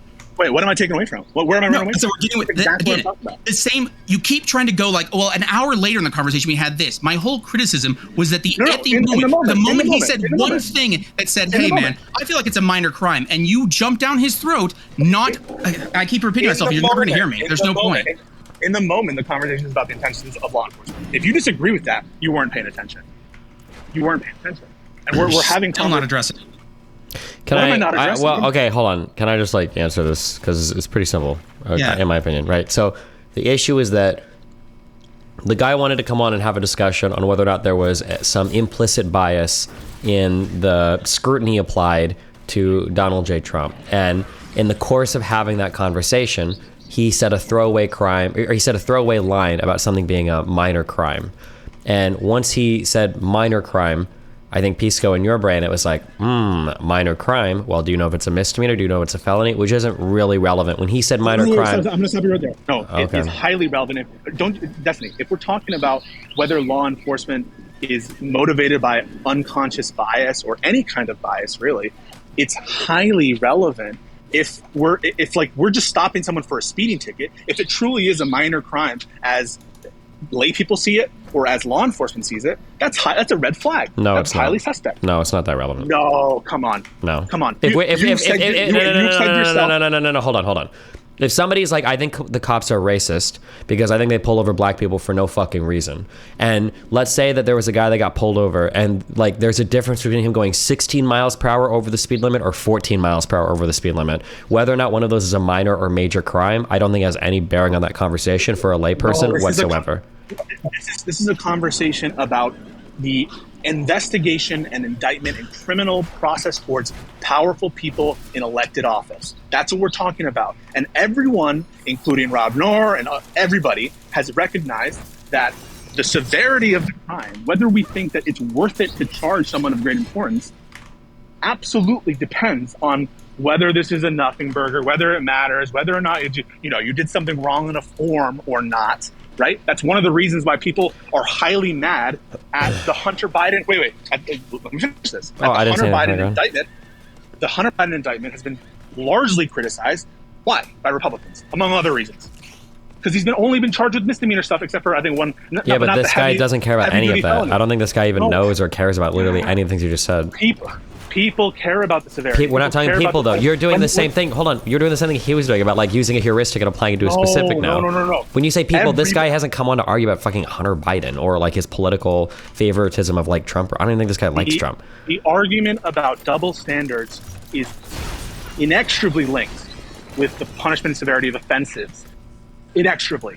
The reason why people think that Hunter Biden is being let off easy has to do with the designation of the offenses and the punishment level. That's why they think there's a double standard. They wait, hold on. What you just said, that's not true. It is true. It is absolutely not true. If I were to ask the average person for Hunter Biden, if I were to say the criminal statutes that Hunter Biden would be convicted of, do you know if those are felonies or misdemeanors? And if you knew that, would it influence whether you feel like there was a double standard? Not a single person. First of all, most of them wouldn't even know. And then secondly, most of them wouldn't care. And the punishment for them. Yes. Have you been, I thought wasn't it your standard before that we looked at Twitter and the thought leaders, everyone and their cat and their Republican cat and their Trump cat is saying that Hunter Biden got it off easy. And why are they saying? Because they're saying it because of the severity of the sentences and the designation of the offenses. Okay, no. First of all, they don't. I can't tell if you actually think this or not, or if you're in debate mode. Most of the people think he got off easy because they think that he's a foreign agent trying to commit treason on this country, misusing. Oh my God. Okay, never mind. I think you're delusional on this conversation point. So you think the average person knows the criminal statutes by which they believe Hunter Biden is evading prosecution? Do you really believe that? They're angry, among other reasons. They're not only no, angry. No, hold on. Wait. What is the percentage of people online that know, even can vaguely reference a criminal, felonious action that they believe Hunter Biden has committed? The direct statute, probably very no, little. No, not even the direct statute, just like broadly speaking. You think the average person knows if he's even done like felonies or misdemeanors? Yes, that's the talking point, that they're misdemeanors. He was let off, he was given a slap on the wrist because he was given misdemeanors for things that are clearly felonies. And that mismatch between the felony and the misdemeanor is driving their argument about whether or not it's fair or not. And you failing to see that is just being willfully blind. Okay, I'm 100% willfully blind then. Because my understanding this whole time wasn't over whether or not Hunter Biden was going to get a felony for a gun charge or some shit. It was about Joe Biden being the big man and him conducting illegal business on behalf of Joe Biden's name overseas with companies like Burisma. No, it's not. No. If it's both, the gun shit is like 1% and the big man shit is like 99%. Yes. It's both. One is because they feel they're not investigating relevant conduct, and that things that relevant conduct is not being examined in the way it should, and that forms the basis of independent criminal action, including but not limited to bribery, among other things. But they also think the alleged conduct. I never want to hear the words unconscious by Sleep Pisco's mouth when it comes to race and gender in the justice system. Undercharged. Okay. Haven't you seen that argument everywhere? No. All I've seen. This is. I'll ask the other guy. I'll ask the other caller. I mean, to be fair, I have seen some people. Like, if I'm looking at like Rob Noor, he's making that argument. But the average person. No. Everyone in conservative media is making that. Okay. Fox News is making that. Wait. I can pull. I mean, I'm outside in the city right now, but I can show you clips of Fox News saying that. Everyone's saying congressional Republicans are saying it's slap on the wrist. Okay, there might be some. Do you disagree with Fox News? Okay, never mind. You're right. Everybody's having a legal argument constantly. Never mind. Wait. Right now, in regards to the very specific gun charge, you might be correct about this specific thing that's just leaked. This hasn't changed any of the conservative positions on any of these things. The vast majority of people, when they talk about serious criminal charges, I know this is a debate tactic. The number one way to shut down every single conversation against somebody who claims this is go, oh, what's the crime that they're committing? Nobody has an answer to that ever, Pisco, because when people are quote unquote arguing about major or minor crimes, they don't actually know what the fuck the crime is. That's why when even people like Tim Pool, this is the common person, not a lawyer. When I'm arguing against Tim Pool and he says, oh, George W. Bush and Barack Obama, those guys committed war crimes. Really? What war crimes are we talking about? They never have an answer. Nobody knows the criminal statute that people want to be charged by. They just think people did wrong things. Separately from the actual what you're identifying, which is true, it is the case that there are people who think that the substantive conduct is not being considered, that are alleging substantive conduct on the other side that is way worse than what they're alleging on their side. But the other, an indisputable fact is, central to their arguments of double standards is the notion of undercharging people in the Democratic sphere, whether it's Hunter Biden, whether it's Podesta, which you got pinged on, right? You got pinged on in the Rob Noor debate. I noticed it. That was part of his allegations of a double standard, was the FARA violations with respect to Paul Manafort versus the Podesta group. It's central to their arguments. It's central to what Trump is saying when he's saying that they're just process crimes, they're not serious offenses, he's overcharging, it's overzealous. It all has to do with severity of crimes. These are crimes. It's centrally relevant. And I don't even think your caller would dispute that it's central to their claims of double standards. But the severity of the crimes is not the difference between like a federal paperwork charge versus a civil paperwork charge. The severity of the crimes is they think these people are like committing like treasonous acts of like massive magnitude where they're selling out the United States and like running U.S. policy to like fire prosecutors. It's the non-alleged conduct and it's the alleged conduct. Gotcha. I don't think we're never going to agree on this, but you can make your arguments if you want. Because you're too stubborn. I mean, no, it's not. It's because I'm arguing with them. It's because I know as an argumentative tactic, the way that I can shut down 99% of these conversations, go, oh, what's the criminal statute? What's the crime that you think the person committed? And most people that argue with the vast majority, except for like Rob Noor, sure, who's not the average, the vast majority of people won't have an answer. Yeah. Wait. If you ask like random any conservative on your street, you say, "You think Hunter Biden was undercharged?" What do you think they're going to say?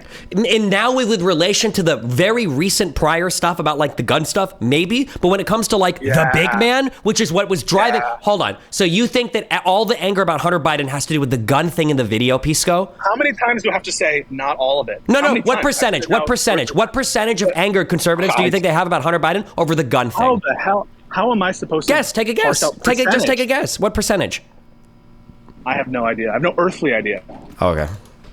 It's all, and I don't know if they would distinction in their head. It's all part of the same. It's trend. not. It's not. But what do you mean it's not? It's not because you've been in this space for years. The driving force behind this was the laptop, the big man, and unethical dealings where Hunter Biden was trading on Joe Biden's name. That was the driver for all of us. Not like biggest one in my conservative family. No.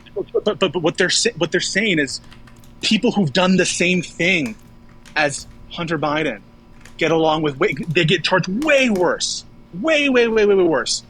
That's what they're saying.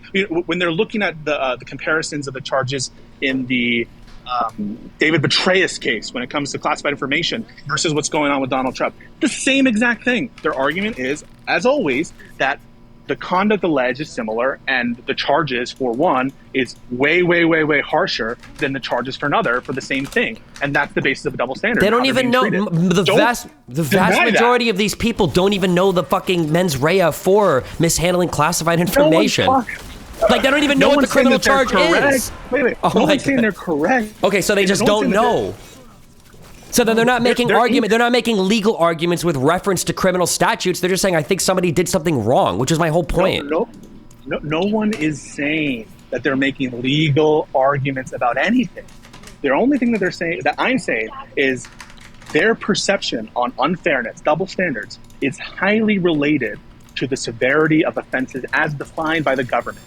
And that plays into their perceptions on the fairness or unfairness of law enforcement who is initiating these investigations. To deny that is just to close your eyes, not to listen to conservative media, and pretend that has nothing to do with what's clearly motivating many calls of double standards. And I don't even think your caller would deny that. I'll ask him. What? Sorry, you're gonna have to restate the question. Don't you think the severity of an offense it's relevant and the punishment is central to many claims of double standards with respect to government investigations? To many, yes. Yes, okay. So then shut the fuck up. No, when I bring up severity you missed it again. God, again, if you and I were having that conversation, it would be it would be the first thing I would expect you to say, but I would never say that to a layperson. Ever, especially when they say something like minor or major. I wouldn't go, did you read the statute? Did you look up the crime? No? Then why are you talking about it? Shouldn't you really have done that before you had this conversation? Before you said the word minor? I don't have the first earthly idea what this guy's credentials are. I've never heard of him. I don't know who Consumption is or whatever the hell he is. I don't know anything. But I know when I talk to conservatives online that I always have to justify why things in one case deserve lower charges than things in other cases. And that the severity of the offense is what's motivating a lot of their thinking in terms of conspiracy theories and allegations of improper conduct on behalf of the Department of Justice. I've had so many conversations, even cause don't you have conversations with clients, where they don't think, where they're like, well, it wasn't that big of a deal. I would never go, well, actually, here's the jail time you're facing. I would never say that. This is not a client. I'm on here. I'm saying that a client's a layperson. I'm not talking to a client. You're talking to a layperson.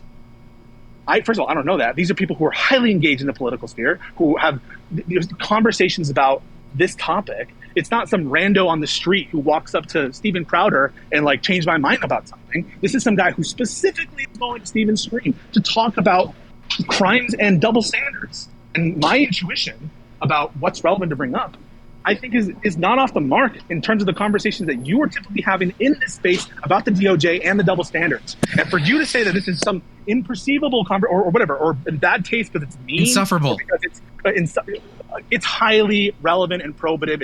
It's about what we're talking about, and something can be relevant and insufferable to bring up as an attorney. Again, I'm not saying it's not relevant. I'm saying that you're talking to a layperson and you jumped down his throat within seconds, and he continually told you how it was a throwaway line. He wasn't really saying this. You're being kind of pedantic, and you just kept hammering on legal. on the legal aspect of it. You're like, no, this was absolutely part of it. Then why didn't he agree with you?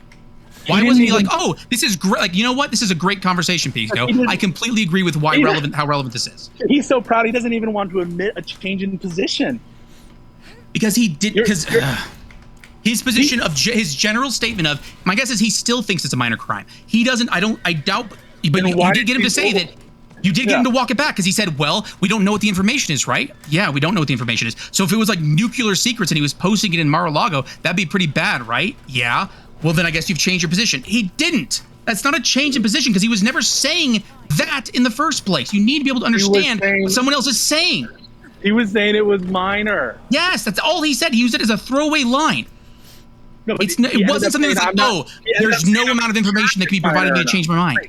He ended up saying, I'm not sure if it's minor or not. He said that afterwards. He was saying whatever he had to get you to shut up.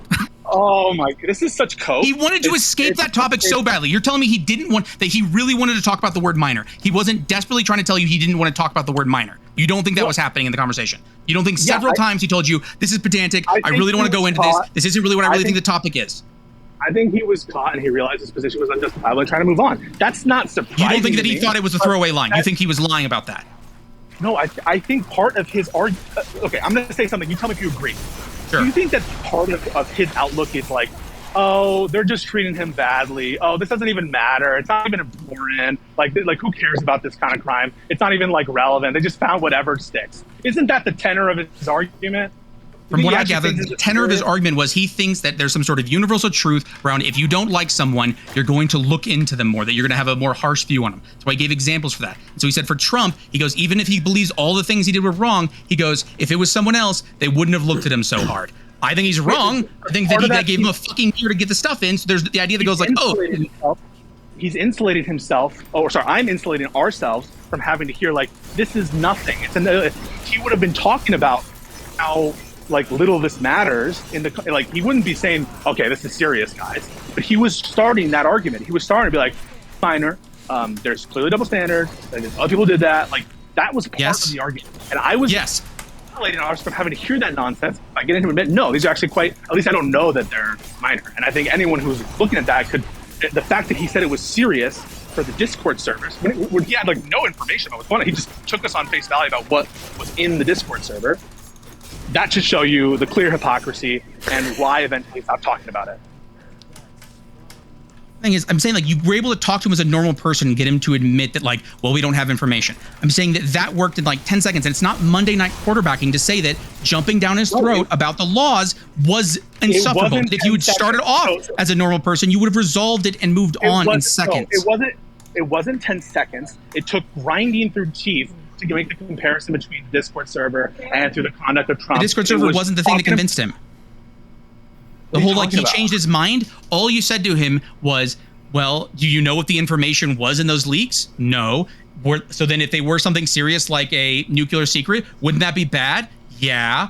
And that was when he changed his mind. You have a problem hearing because the base of what I was saying was using as a discussion point the fact that he had already conceded that the Discord server was serious, and so that he could not therefore make a categorical argument that all types of this crime are unserious, since he had already said that at least some are serious. And so once we were off that front, and once that was in the air, the next step is saying, well, if we don't have the specific information in this case, I have to be ambiguous about it. His statement to the Discord server was that he goes, I have no idea what the hell that was.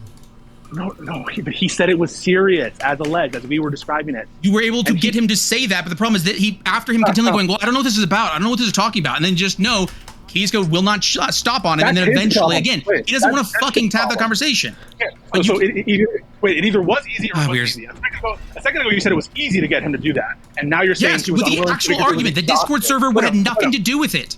So you understand your contradiction, right? You said it no, there's no contradiction.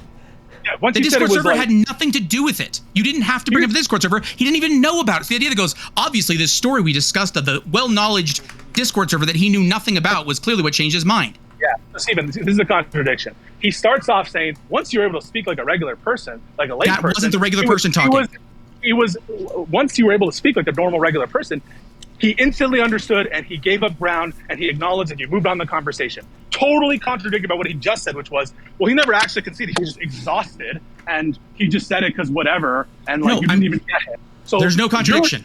Absolute contradiction. You explain that. None. Zero. There's no contradiction. His original statement of saying, I think it's a minor crime, was not discussing the actual aspects of the documents and whether it related to a Discord server and how we did, like, that was never what he was saying. Then if you go, well, let me drag you to a new topic and say, well, how about all these things? And you go, and then he concedes immediately, which is what you wanted to hear about. But he was never talking about what you were talking about, which is why he kept telling you were being pedantic, why he kept telling you that, like, this was a throwaway line, because all these things that you're bringing up, all these arguments, which, again, for the most part, you're right on these arguments, but it wasn't the conversation he was having. He made a throwaway line, and you go, you felt he was making that argument, but he wasn't. Hence why he kept telling you he wasn't.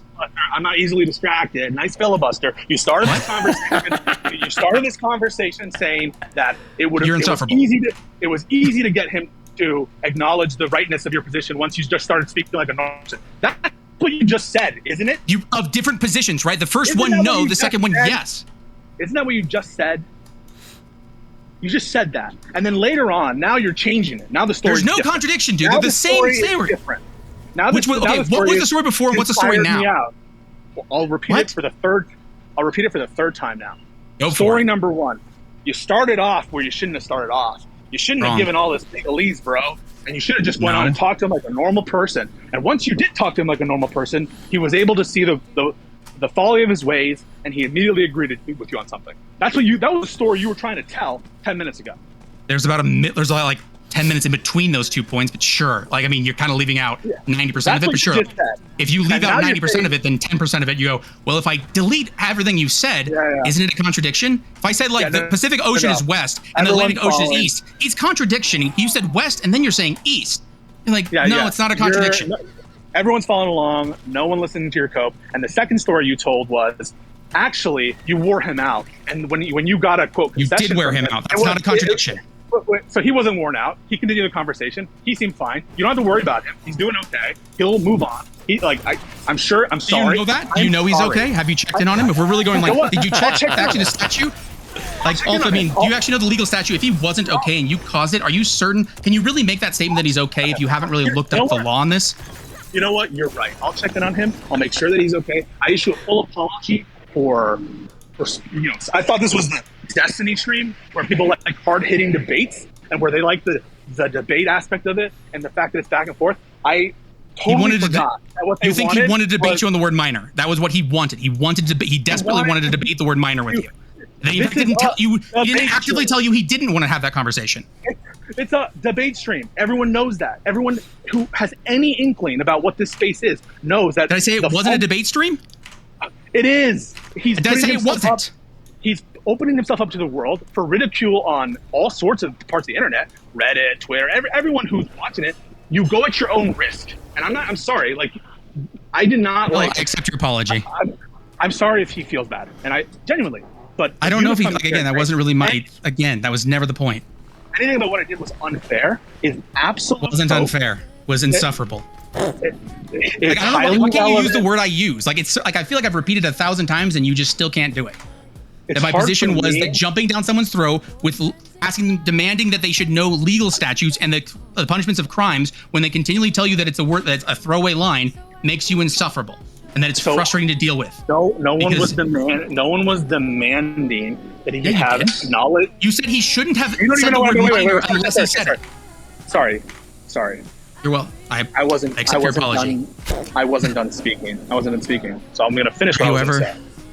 I wasn't done speaking. I'm going to finish what I was going to say. No one's demanding that he have perfect knowledge of where the statute's located, what the words are of the statute, what are the elements of the statute, what is the case law surrounding the statute. No one is demanding some crazy information when you're discussing the seriousness of offenses. What I pointed to was the designation of felony and misdemeanor and the punishment. You've agreed that those are relevant. I think that they're highly relevant in a conversation about the priorities of law enforcement, which of course are going to be dictated. Of course, are going to be dictated largely, not exclusively, largely by the seriousness of offense as enacted by the Congress, the Democratic the Democratic representatives in whatever jurisdiction we're talking about. And so for you to come and say that's in poor taste, I think that's lame. Didn't say it was in poor taste. Wasn't the word I used. Insufferable. It's lame. It's highly relevant. It's important. It's central to what they're talking about in conservative circles. And for you not to acknowledge that because you feel bad for this guy who's opening himself up to critique is lame. I feel bad for him. I feel annoyed by you. On that note, I'm out. Have a good life. I'm sorry. Carnage or whatever his name is, Consumption. I don't even know what his name is. What background is. Everyone, I bid thee farewell. Have a good one, man. Love you, Pisco. Well, that was fun. Did you have fun? Yeah, actually, I did. I never got to actually argue with someone online. So. Wait, what is your background? I am an attorney. I've worked in like litigation. I've worked in like insurance companies, conflicts and ethics. How old are you, or how long are you out of law school? 34. I graduated when I was 26. Cool. I've been one for 8 years. Wow. What do you practice? Right now I do conflicts and ethics. It's far less insufferable than litigation. Nice. I mean, what state, or do you say, or? I'd rather not, just because, like, I don't know if you know, like, most people don't realize this, but you can actually look up, like, attorneys, their phone numbers, like, if you look into them. So especially if you just know where their state is, you can find a ridiculous Well, they amount of wouldn't have known information. that, but now you just said it, so congratulations. Yeah, well, I won't say just what ruined state, it for everybody. For all the other attorneys, yeah. Wow. Well, anything else you got to say? No, I don't think so, man. It's been a pleasure. Okay, that's cool. Have a good night. Yeah, have fun. Stay safe. Be careful, buddy.